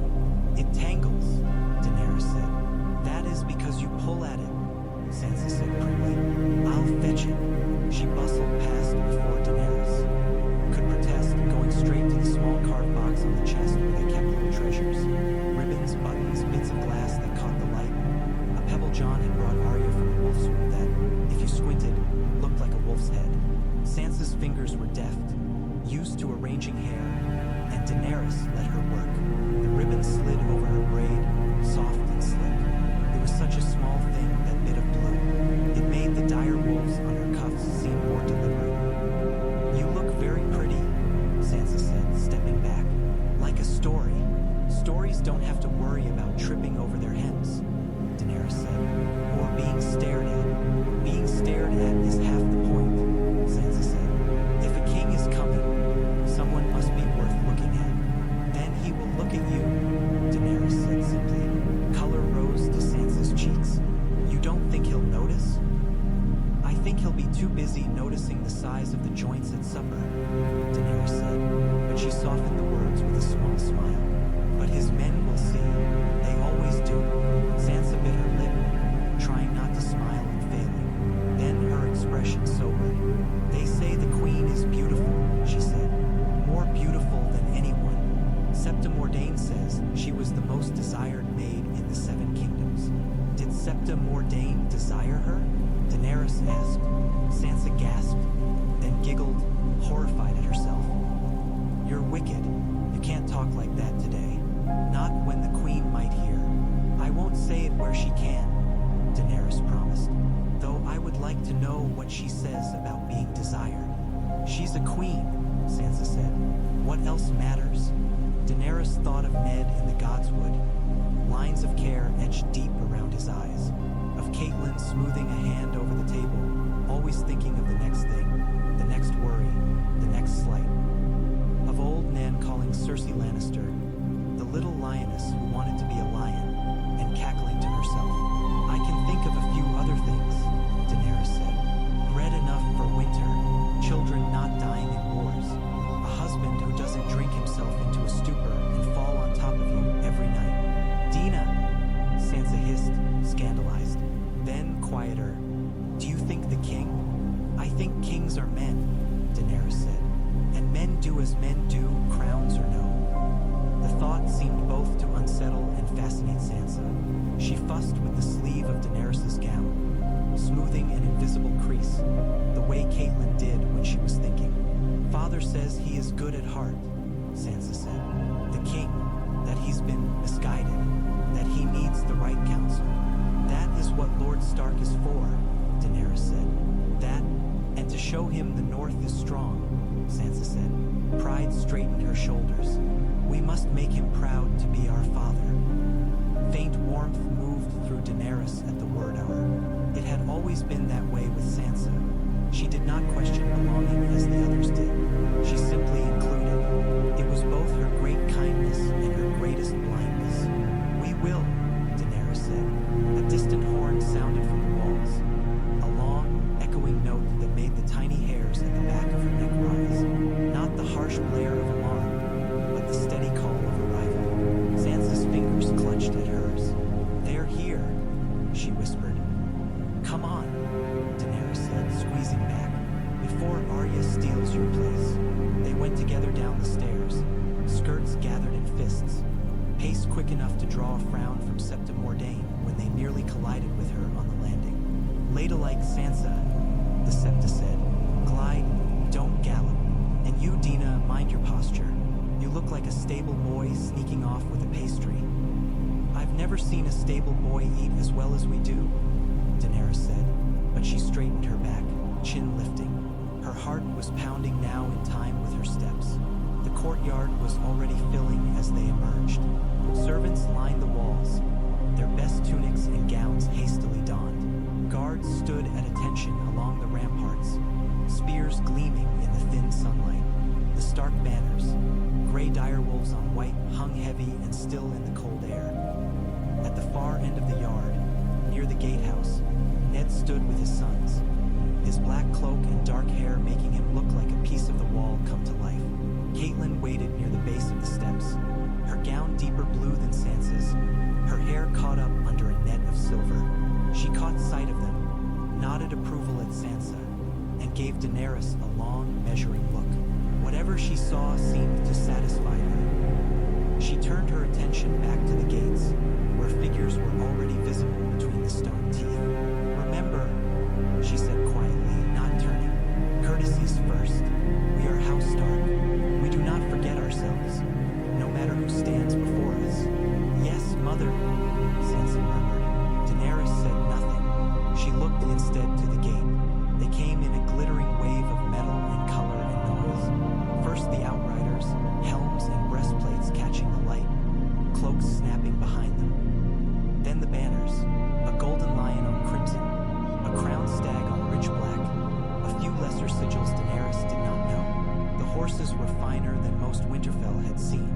Even the pack animals looked sleek. The sound of hooves on stone rolled through the courtyard, a thunder underfoot, and at their head the king. Robert Baratheon did not look like the stag on his flags. That creature was sleek and fierce, antlers sharp, body taut with coiled grace. The man was larger, a big belly pressed against the ornate leather of his breastplate. The polished antlers that crested his helm almost comically small above his broad face. His black hair, once thick, was threaded with gray. His beard had gone wild, but there was something in the way he sat his horse, in the booming laugh that shook his chest as he called something back to the men behind him, that spoke of the warrior he had been. The weight was something he had put on over it, not instead of it. He dismounted with surprising ease. Are his size, his boots hitting the stone with a thud. For a moment he simply stood there, breathing Winterfell in, his blue eyes narrowed against the light. Then he strode forward. "Ned," he bellowed, his voice filling the courtyard. "You old thief, you've got fat." It was wrong and familiar all at once, seeing it with her own eyes.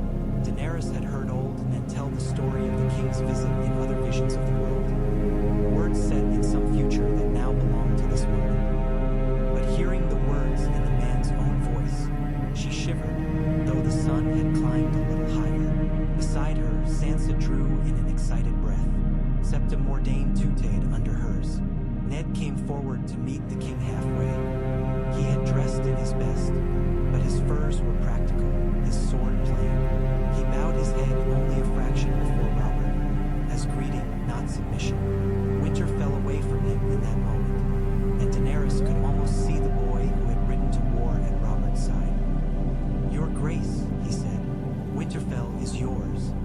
Robert laughed again, clapped a meaty hand on Ned's shoulder, nearly staggering him. "Then I'll need more furs," he said. "Gods, it's cold." "It is summer," Ned said dryly. "Not up here," Robert said. "Up here, the seasons do as they're told. I should have listened to you and stayed. The south stinks of flowers and lies." Daenerys watched their faces as they spoke. Robert's features were open, even when his words cut. Ned's were more guarded, but there was warmth there under the lines of care. Old affections did not vanish, no matter what blood had been spilled between. They only sat deeper. "Come," Robert said. "Bring me to your god's wood. If I must smell incense all the way to the wall, I'll tear out the new septon's tongue." "Later," Ned said. "There are courtesies first. My lady," he turned, beckoning Catelyn forward. She descended the steps with measured grace, skirts whispering. Her eyes flicked briefly to Daenerys and Sansa, a quick silent warning to mind themselves, then fixed on the king. "In the name of House Stark," she said, dipping into a low curtsy. "Winterfell welcomes you, your grace." Robert caught her hands as she rose, looking at her as if weighing the years in the lines of her face. "You've kept him alive, Cat," he said. "For that alone, I ought to give you a kingdom." "I am content with my own hall, your grace," she said coolly. He barked a laugh. "You and Ned always were too modest." His gaze slid upward, past her, along the line of children and kin. "And these are yours, Ed? Come. Let me look at you all before my beard turns white." One by one, Ned called them forward. Robb first, serious and straight-backed, receiving the king's booming approval with a mixture of pride and discomfort. Sansa, curtsying so beautifully that even Catelyn's mouth softened, cheeks flushing when Robert called her a pretty little dove. Arya, dirty knee peeking from beneath her skirt despite all of Catelyn's efforts, scowling at being called boyish. Bran, who tried to stand tall and nearly tripped over his own feet in the effort. Little Rickon, who promptly burst into tears at the sight of the huge man looming over him, sending laughter rippling through the assembly. "And who is this?" Robert asked when Daenerys' turn came. His voice had shifted subtly, growing skeptical in a way that prickled the back of her neck. Ned's gaze met hers briefly, steady and bracing. Then he looked back to his king. "This is Dina," he said. "A ward of my house, your grace. She came to us many years ago from the south. Her parents died across the narrow sea. We took her in."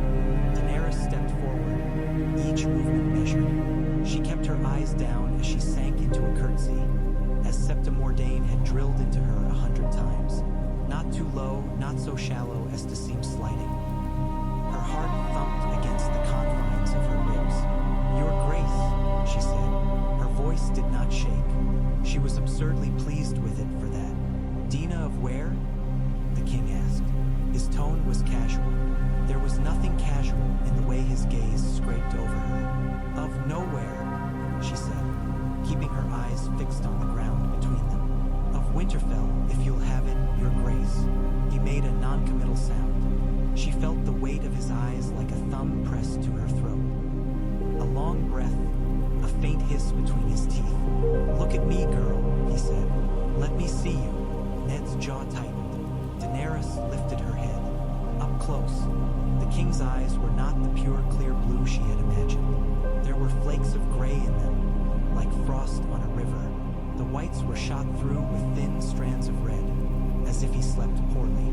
His gaze roamed over her face, lingering on hair, mouth, eyes. She held still, felt the fine muscles around her eyes strain not to twitch. For a heartbeat, just one, his expression shifted.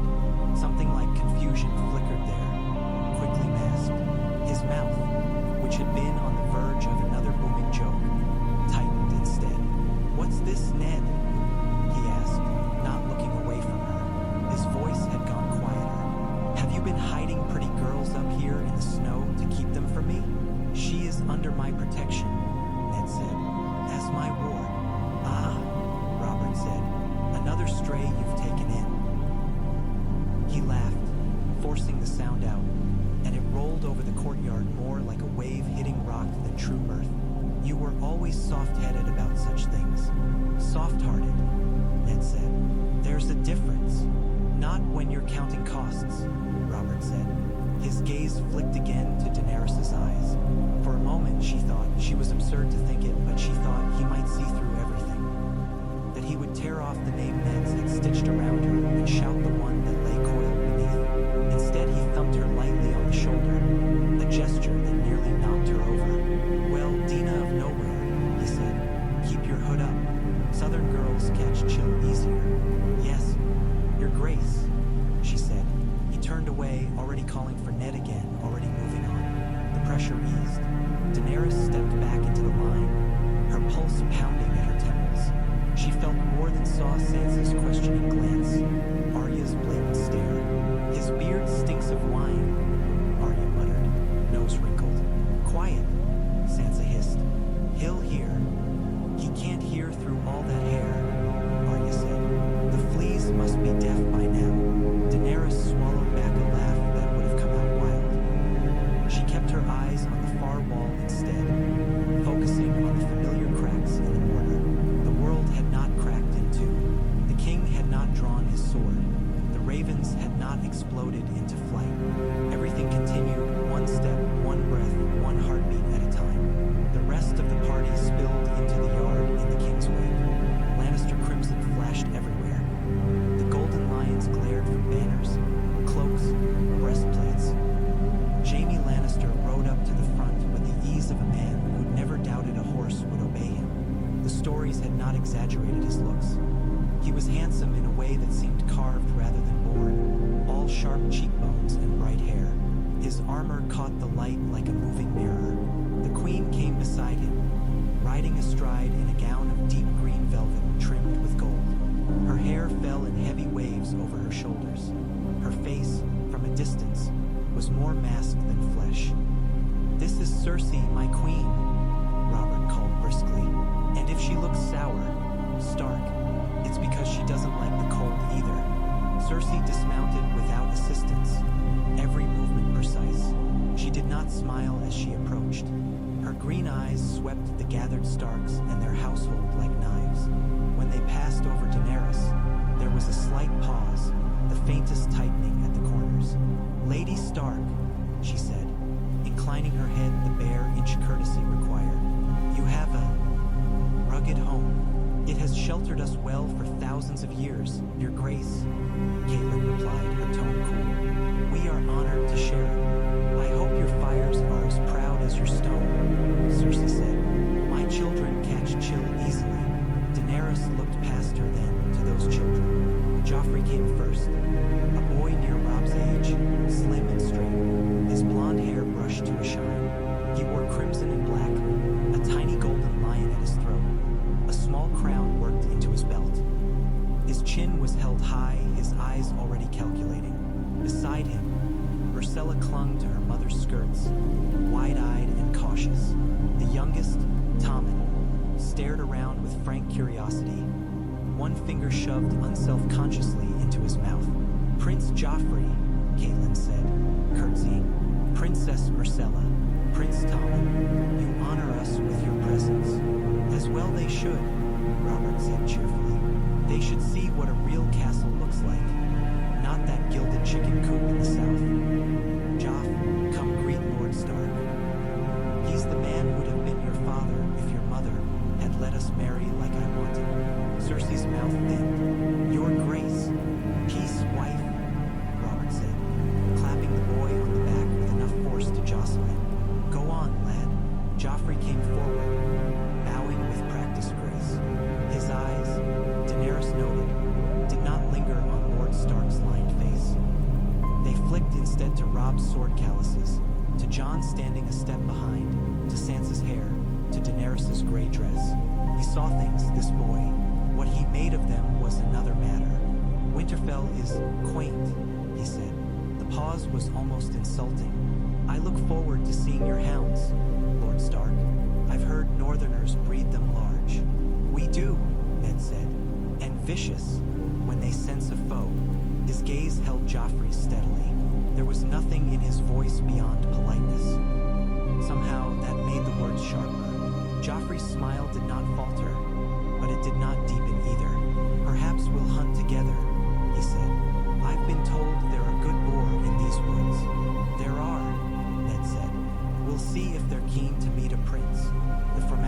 spun on, each exchange another thread in a web Daenerys could feel tightening around Winterfell. Lord Renly Baratheon, smiling too easily, paying Sansa a flowery compliment that made her nearly swoon. Ser Barristan Selmy, bowing with a grace that belied his years, his pale eyes lingering a heartbeat too long on Daenerys' face before flicking away. Sandor Clegane standing in the shadow of the Queen's retinue, his scarred face twisting when he caught Arya staring and bared his teeth in something not quite a grin. By the time the last horse had been led away and the last trunk assigned to some corner of the hall or tower, Daenerys felt wrung out and stretched thin, like a rope left too long in the rain. Yet the day had only begun. Catelyn swept them all into motion, her voice brisk. Sansa, Arya, you will see to the Queen's chambers with me. Dina, go with them, you know our stores best. Bran, help Hodder with the trunks. Robb, Jon, with your father. The king will want to see the God's Wood and the crypts, and you'll not let him wander off alone. I expect everyone at the high table washed and presentable for the feast.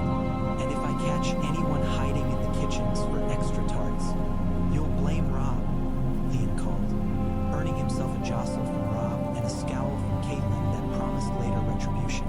The Queen's chambers had been aired and scrubbed for days, fresh rushes laid, finest linens brought up from the chests. Still, under the smell of lavender and soap, Daenerys thought she could detect the faint tang of anxiety.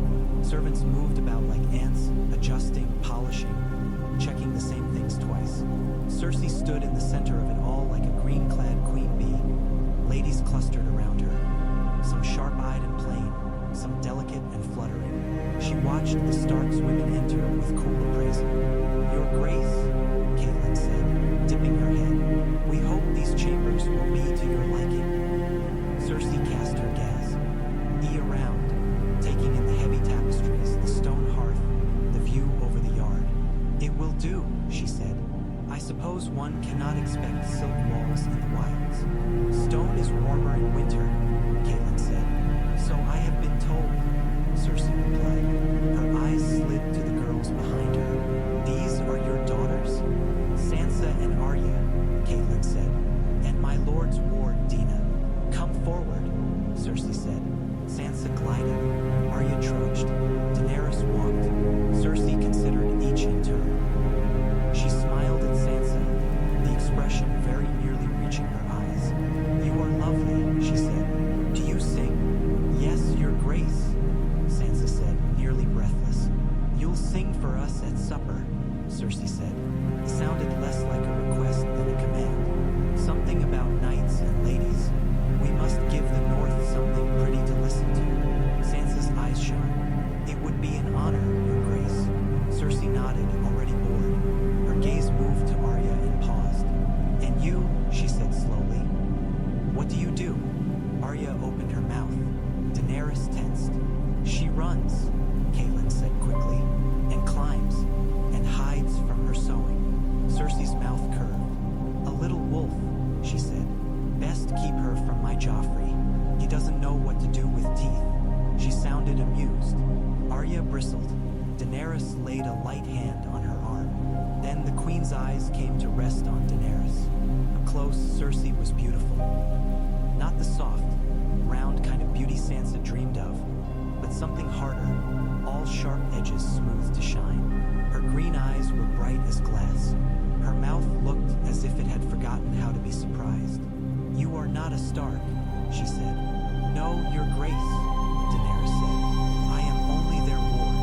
Only, Cersei echoed, as if tasting the word. From the south, I hear. From Bravos, Daenerys said. That much of Ned's story was true, if only halfway. How exotic, Cersei said. Do you dance on knives there and sleep on coins? Only when the knives are soft and the coins are made of straw, Daenerys said before she could catch herself. Septa Mordane made a small, strangled noise behind her. Catelyn's fingers tightened on the back of a chair. Cersei's brows lifted. For a heartbeat, silence hung sharp as frost. Then the Queen laughed. It was a short, hard sound. A tongue, she said. Be careful, little ward. In some courts, words cut deeper than swords. In Winterfell, both are cleaned after they've been used, Daenerys said, more cautious now, but unwilling to entirely tamp down the spark. If they're used at all. Such a strange house, Cersei said, looking to Catelyn. You let your girls read numbers and spar with boys and let strays talk back to queens. What do you teach them of men? To see them clearly, Catelyn said, her voice even, and not be blinded by crowns or armor. A pity, Cersei said. Blind girls are easier to marry where you please. Catelyn's eyes cooled further. My daughters will marry where they are respected, she said. As we all did, Cersei replied. The faintest bitterness edged her tone. Then it was gone, smoothed away. Very well. You may go. Leave us to settle. I'm sure your cooks are killing one of your precious direwolves for supper. Never, Arya muttered. Daenerys curtsied, tugging Arya down with her before the girl could say something more biting. As they left, she felt Cersei's gaze on her back like a hand, not caress. Wang, why did you say that? Sansa hissed the moment they were out of earshot, face flushed. About knives and coins. She's the queen. She insulted Winterfell, Arya said. Dina insulted Bravos instead. Fair. She insulted me, Sansa said. She insulted everyone, Daenerys said. It's how she breathes. Don't take it into your lungs with her. You shouldn't talk to her like that, Sansa said. She could. She could have you whipped. Or worse. If she has me whipped for a jest, she'll look small, Daenerys said. Queens can't afford to look small. Some queens can't afford to look anything, Arya said. They get suffocated under all that hair. Enough. Catelyn's voice cut through their bickering. We are not in the kitchens. We are not alone. Your tongues will land you in trouble if you wag them where they should. Remember, there are ears in stone. Yes, mother, Sansa said contritely. Yes, my lady, Arya muttered. Daenerys only nodded. Her mind was still chewing on the brief exchange, on the glint in Cersei's eye. Men see what they are looking for, Ned had said. So do women. Cersei had looked at Daenerys and seen something that did not fit neatly into any of her boxes. That made her curious. Curiosity was dangerous. Back in her chamber, Daenerys scrubbed her hands and arms, as if she could wash off the queen's gaze, then sat by the window for a few minutes, watching the yard as she caught her breath. The king and his men had gone into the Godswood with Ned. She could not see them from here, but she could imagine the clash of old gods and new in Robert's booming curses. Lannister colors flared near the stables, where Jaime spoke to some of the men. Joffrey walked the length of the yard with Sandor Clegane at his heels, every bit the prince inspecting his temporary domain. Jon moved along the wall walk, a gray shadow among others, head bent in quiet conversation with Benjen Stark. Their laughter carried faintly to her. Jon's rare and hard work steadied her more than any prayer. A knock came at her door. She turned, expecting Sansa, perhaps, or Septa Mordain with some last admonition about cutlery. Instead, it was a servant boy, his ears red with cold. My lady, he said, not quite sure if that title was hers to claim. Lord Stark wishes to see you, in his solar. Her stomach clenched. Now? Yes, my lady, he said at once. Thank you, she said. Tell him I'm coming. She smoothed her hair once more, checked that her dress was free of lint and stray threads, then made her way through the corridors toward Nedso. The keep's familiar stones felt different with southern boots on them. The air carried new smells now. Foreign spices, heavier perfumes, the underlying tang of unease. Men she did not know filled corners that had once held only Stark men. Laughter rang in different tones. Lord Stark's guards at the solar door knew her. They stepped aside without comment. She tapped once, lightly, and entered at his terse come. The room smelled of parchment and leather and the faint, sharp tang of wax. Light filtered in through a narrow window, catching motes of dust in the air. Ned stood by the small table in the center, hands braced on its edge, staring down at a map spread there. Another man stood opposite him. For a heartbeat, stranger had Ned's height, his dark hair, his rough northern features, but his beard was shorter, his eyes brighter, his posture more relaxed. Then the resemblance resolved into the man-sheet scene in the yard. Benjen Stark, the Night's Watch Ranger. They both looked up as she entered. Benjen's gaze flicked over her with curiosity. Ned's was unreadable. "You sent for me, my lord?" she said. "I did," he said. "Come in. Close the door." She did. The click of wood on stone sounded loud. "Dina," Benjen said, nodding. "You've grown since you were the little bundle screaming on Cat's lap the day I rode for the wall. You remember that?" she asked, startled. He smiled crookedly. "Hard to forget. I've seen men die quieter." Heat rose to her cheeks. "I'm quieter now. So I've heard," he said. "Old Ned says you listen more than you shout. High praise that." Ned cleared his throat, bringing their attention back to him. He looked older than he had that morning, Daenerys thought. The lines around his mouth seemed deeper, his shoulders tenser under the weight of invisible things. "The king has been asking questions," he said without preamble. "About you." She held his gaze. "What did he ask?" "What he always asks when he sees any pretty girl near a lord's hearth," Benjen said dryly.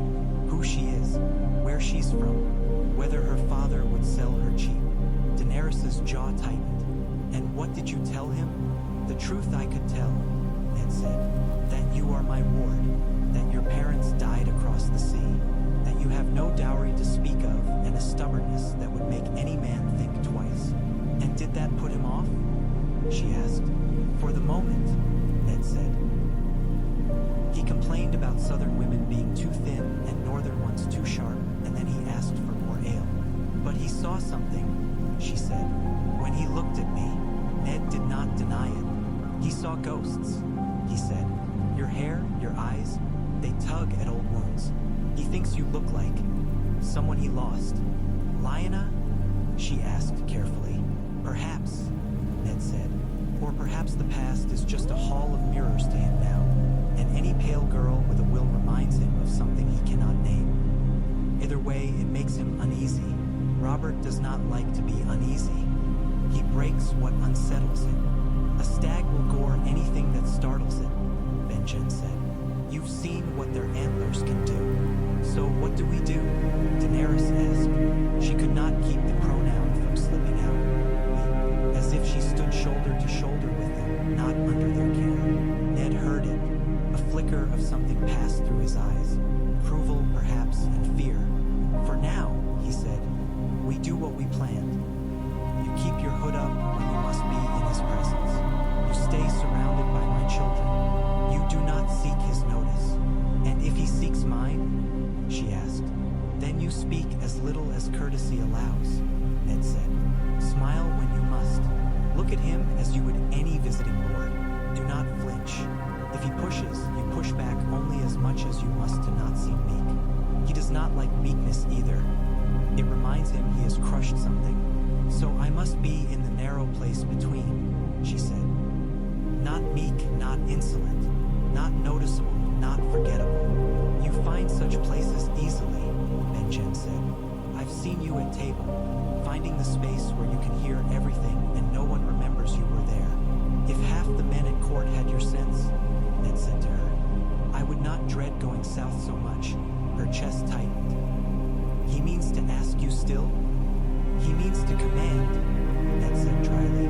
"Robert doesn't ask. He gives gifts and expects them to be recognized as such." "A hand's chain isn't a gift," Benjen said. "It's a shackle." "I know," Ned replied, "but there are things a man must do, even if he hates them. The realm needs a steady hand." He said it as if it were fact, not vanity. Daenerys knew him too well to question it. "If you go," she said slowly, "does he expect you to bring all of us?" "He expects me to bring my heir," Ned said. He hinted at fostering, at marriage, bindings. He spoke of Joffrey looking north for a bride. His gaze shifted briefly, unwillingly. Toward the door Sansa would come through later, her eyes bright with songs. Daenerys felt a chill that had nothing to do with stone. He wants Sansa for Joffrey. He wants to tie Winterfell to the Iron Throne, Ned said. My daughters are knots he can pull. You could refuse, she said, and start a war with a no? Benjen murmured. Robert isn't the boy we grew up with. He doesn't hear refusal the way he once did. Ned's jaw clenched. I can stall, he said. I can say she's too young, that they must be betrothed first, that we must see if the match pleases. It will buy time, but not forever. Daenerys thought of Joffrey's cool gaze, of Sansa's flushed cheeks when she spoke of golden princes, of the gulf between the two. And me? She asked. You? Ned said. If he is binding you to him with chains of marriage and office, she said steadily. What of the girl he thinks reminds him of his ghosts? Will he leave me here to haunt your halls, or will he want me somewhere he can see me, where he can convince him? Self, I am nothing dangerous. You think like a Southron already? Benjen said, not wholly pleased. She thinks like someone who has been listening, Ned said. Then, to Daenerys, you are not a piece to be moved without your consent. No? She asked softly. What am I, then? My ward, he said. My responsibility. My child. He did not stumble on the word this time. If Robert suggests moving you, I will argue against it. I will remind him that you are no one, that you have no claim, no coin, no kin to advance his cause, that taking you from here would cost him more than leaving you. And if he persists, he spread his hands. We will find another path. You would defy the king for me, she said. I would defy the king for any of mine, he said simply. She wanted to believe that was all it was. Some selfish part of her wanted to be more than one among many, but the larger part was glad of that evenness. If she were special only because of an old madman's blood in her veins, she did not want that. She wanted to be chosen for what she was. Can you trust him? She asked. The king, with any of this? No, Ned said. The honesty in it was almost a relief. I can trust him to love his wine and his hunts and his memories. I can trust that he will hurt anyone who threatens those. Beyond that, he shook his head. He is still my friend, but friendship does not make a man safe. Keep away from him when you can, Benjen advised. And when you can, remember he's just a man. He bleeds. He stumbles. He pisses in the dark like any other. And he kills, Daenerys said. They did not argue. When she left the solar, her head spun with possibilities. None of them felt entirely her own. She walked without seeing for a few corridors, her feet carrying her by long habit toward the only place that ever felt still when the world reeled. She was surprised to find someone there already. Jon sat at the base of the heart tree, knees drawn up, hands dangling loosely over them. Ghost lay sprawled at his side, white fur stark against the snow, red eyes half-lidded. The wolf's ears flicked as she approached, but he did not rise. Jon looked up, blinking, as if dragged from far thoughts. You're hiding, she said. I'm breathing, he replied. Too many people in too little stone. She understood. The air in the keep had felt crowded since dawn, full of foreign voices and expectations. Here, in the Godswood, things seemed more honest. The heart tree did not lie. It had no use for flattery. Can I sit? She asked. He shrugged. It's your tree as much as mine. It's not, she said, but she sat anyway. The root pressed reassuringly into her spine. Ghost shifted, laying his head across Jon's boot with a soft huff. His breath puffed small clouds in the cold. What do you make of them? She asked after a moment. The king and his court. Jon was quiet for a long beat. The king is loud, he said finally. He hugs your father like he's trying to crush him, then asks where the brothel is. You followed them, she guessed. He huffed a humorless laugh. You know me. I do, she said. So, where is the brothel? Not here, he said. That made him complain. He thinks the Night's Watch should supply bedwarmers as well as black cloaks. He thinks everything should supply him something, she said. He is a king, Jon said. Some kings give, she said. Or so the songs say. He glanced at her. Careful. Arya will tell you stories of queens who take instead. She already has, Daenerys said. The queen is sharp. She looked at me like I was dirt on a boot, Jon said. His mouth twisted. Her brother looked through me like I wasn't even there. That may be safer, she said. Is it? He asked. I'm not sure. I'm tired of not being seen. Some days I'd rather be dirt. At least then they'd have to scrape me off. Her chest tightened. You are seen, she said quietly. Just not by the ones you think should look. He gave her a small, crooked smile. You'd say that. Then, more searchingly, what did your lord say? In his solar, you looked like you were walking to the gallows when you went in. She hesitated. The truth sat on her tongue like a coin. Heavy, dangerous when shown to the wrong eyes. She loved Jon. She trusted him more than anyone who shared her breakfasts and training fields. He knew what it was to be half belonging, half exiled. Yet telling him would not just be telling him. It would be pulling him into a web he had not asked for. He told me the king has questions, she said. That much was true, and that I must be careful. You're always careful, Jon said. Too careful. Sometimes I think if you weren't, you'd fly. Fly? She echoed, startled. He shrugged, embarrassed. You look at things sometimes like you're above them. Not in a bad way, just you see patterns, lines, like a hawk seeing tracks in the snow. Old Nan says birds carry memories, she said. I don't want theirs. I have enough of my own. He studied her. She wondered what he saw. A gray-clad girl with Targaryen bones. A ward. A sister not sister. A reflection.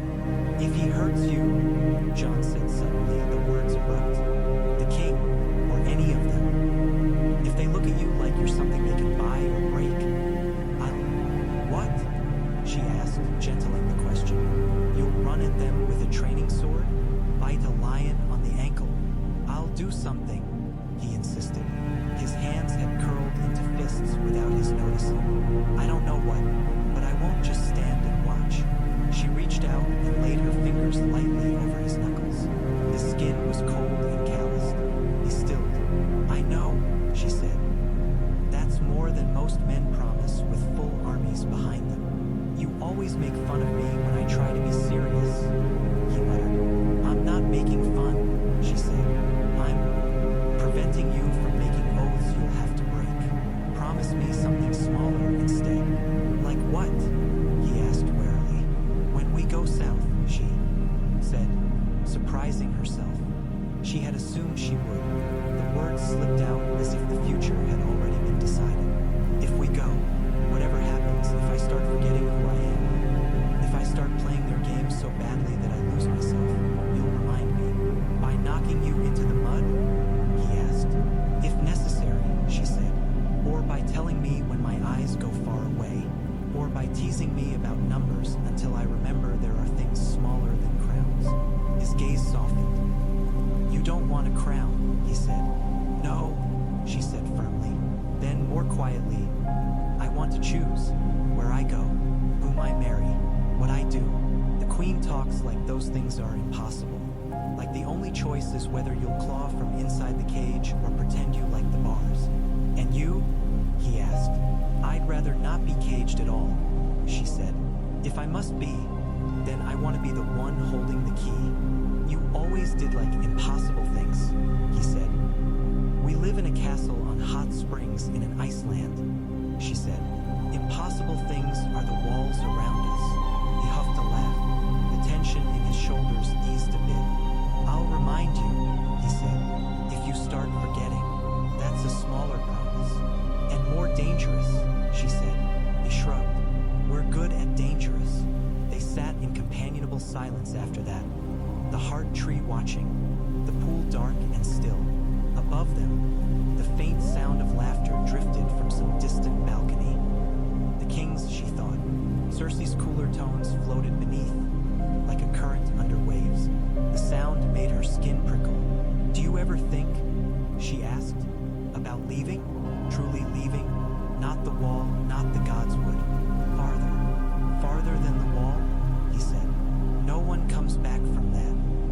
Farther south, she clarified. Beyond King's Landing, to the Reach, the Stormlands.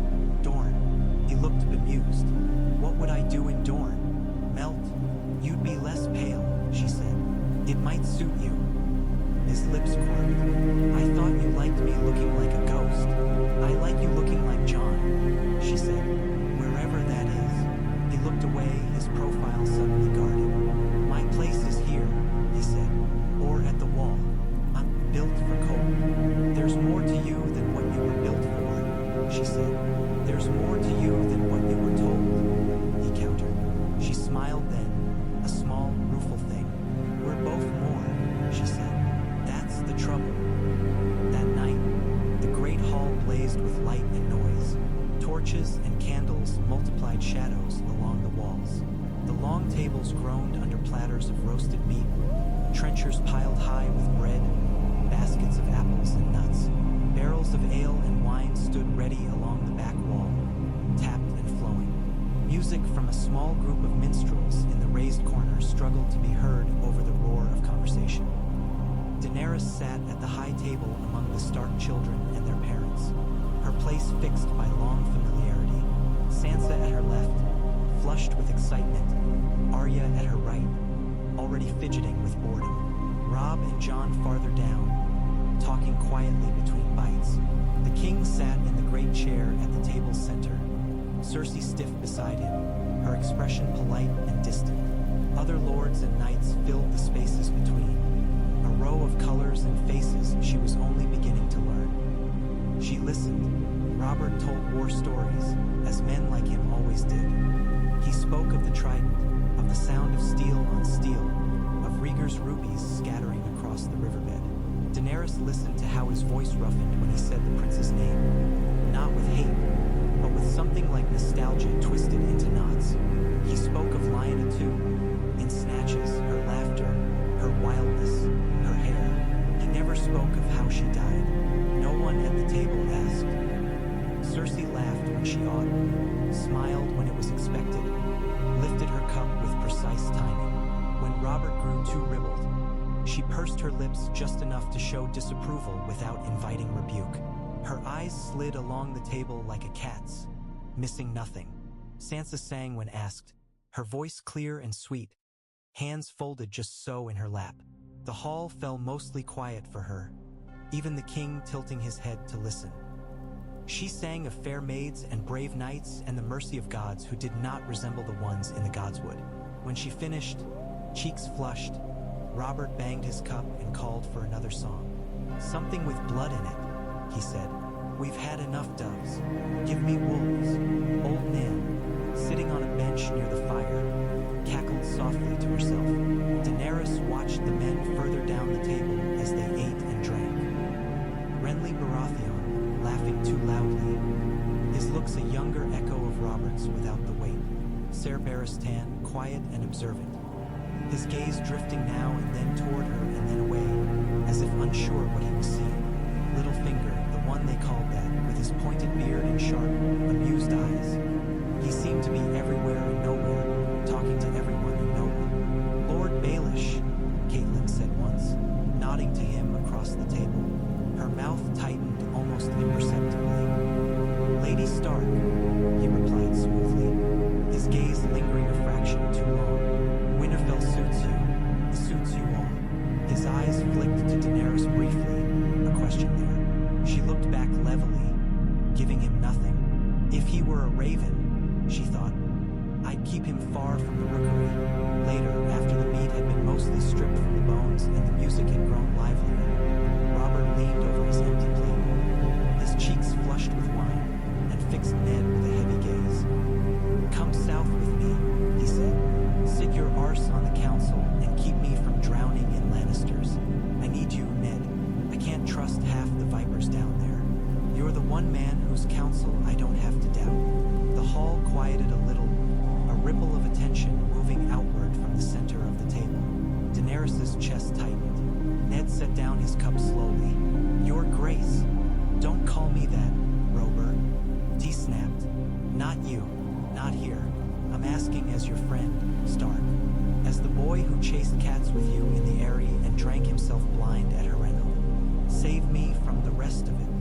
You're asking me to leave my home, Ned said. His voice was quiet but firm. My wife, my children. I'm asking you to serve the realm, Robert said. You think you're the only one whose life wasn't the one he wanted? You think I dreamt of a crown when we were boys? I dreamt of Lyanna and a house full of little Starks with my smile and her temper. His gaze flicked, unsteady, toward Daenerys for a heartbeat, then wrenched away. We don't always get what we wanted. We get what we can bear. I can't bear that snake pit without you. Silence pooled. Cersei's eyes had gone cool and flat. Renly watched with avid interest. Littlefinger's fingers stroked the stem of his cup. Ned exhaled slowly. I'll consider it, he said. For the night, at least.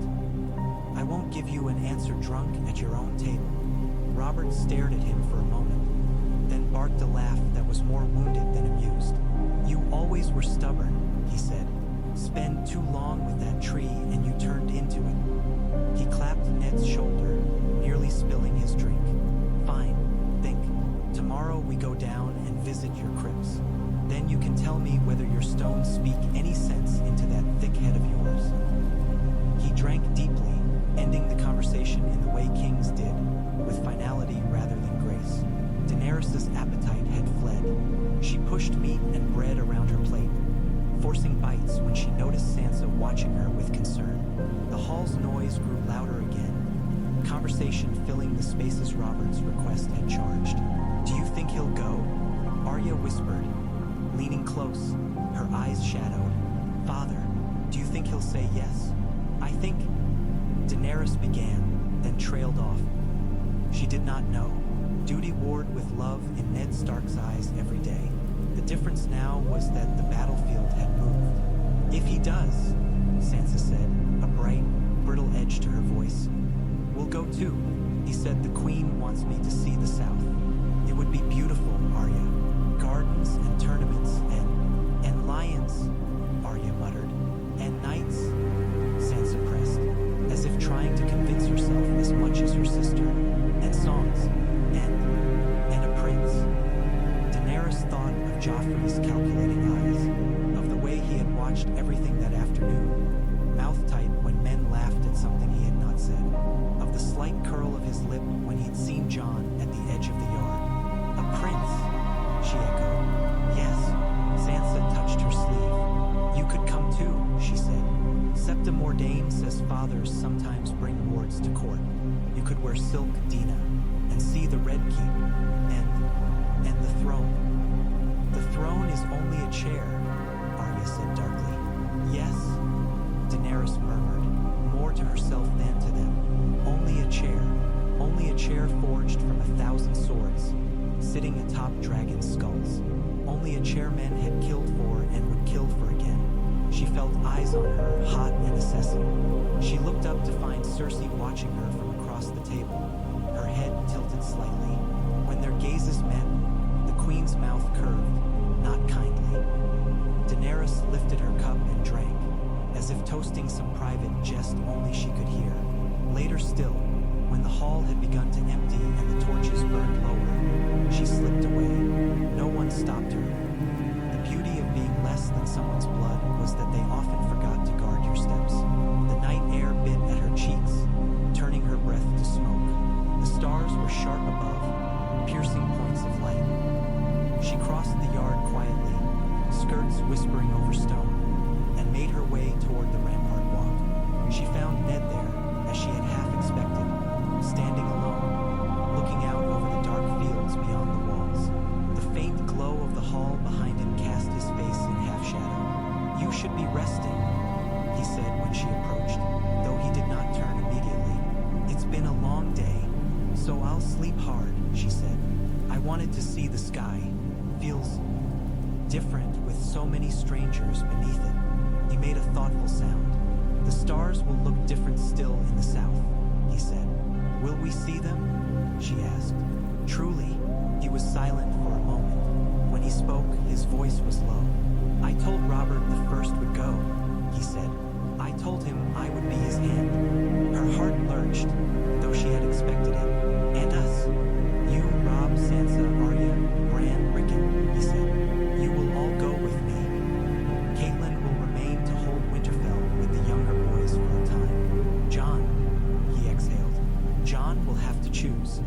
Choose what?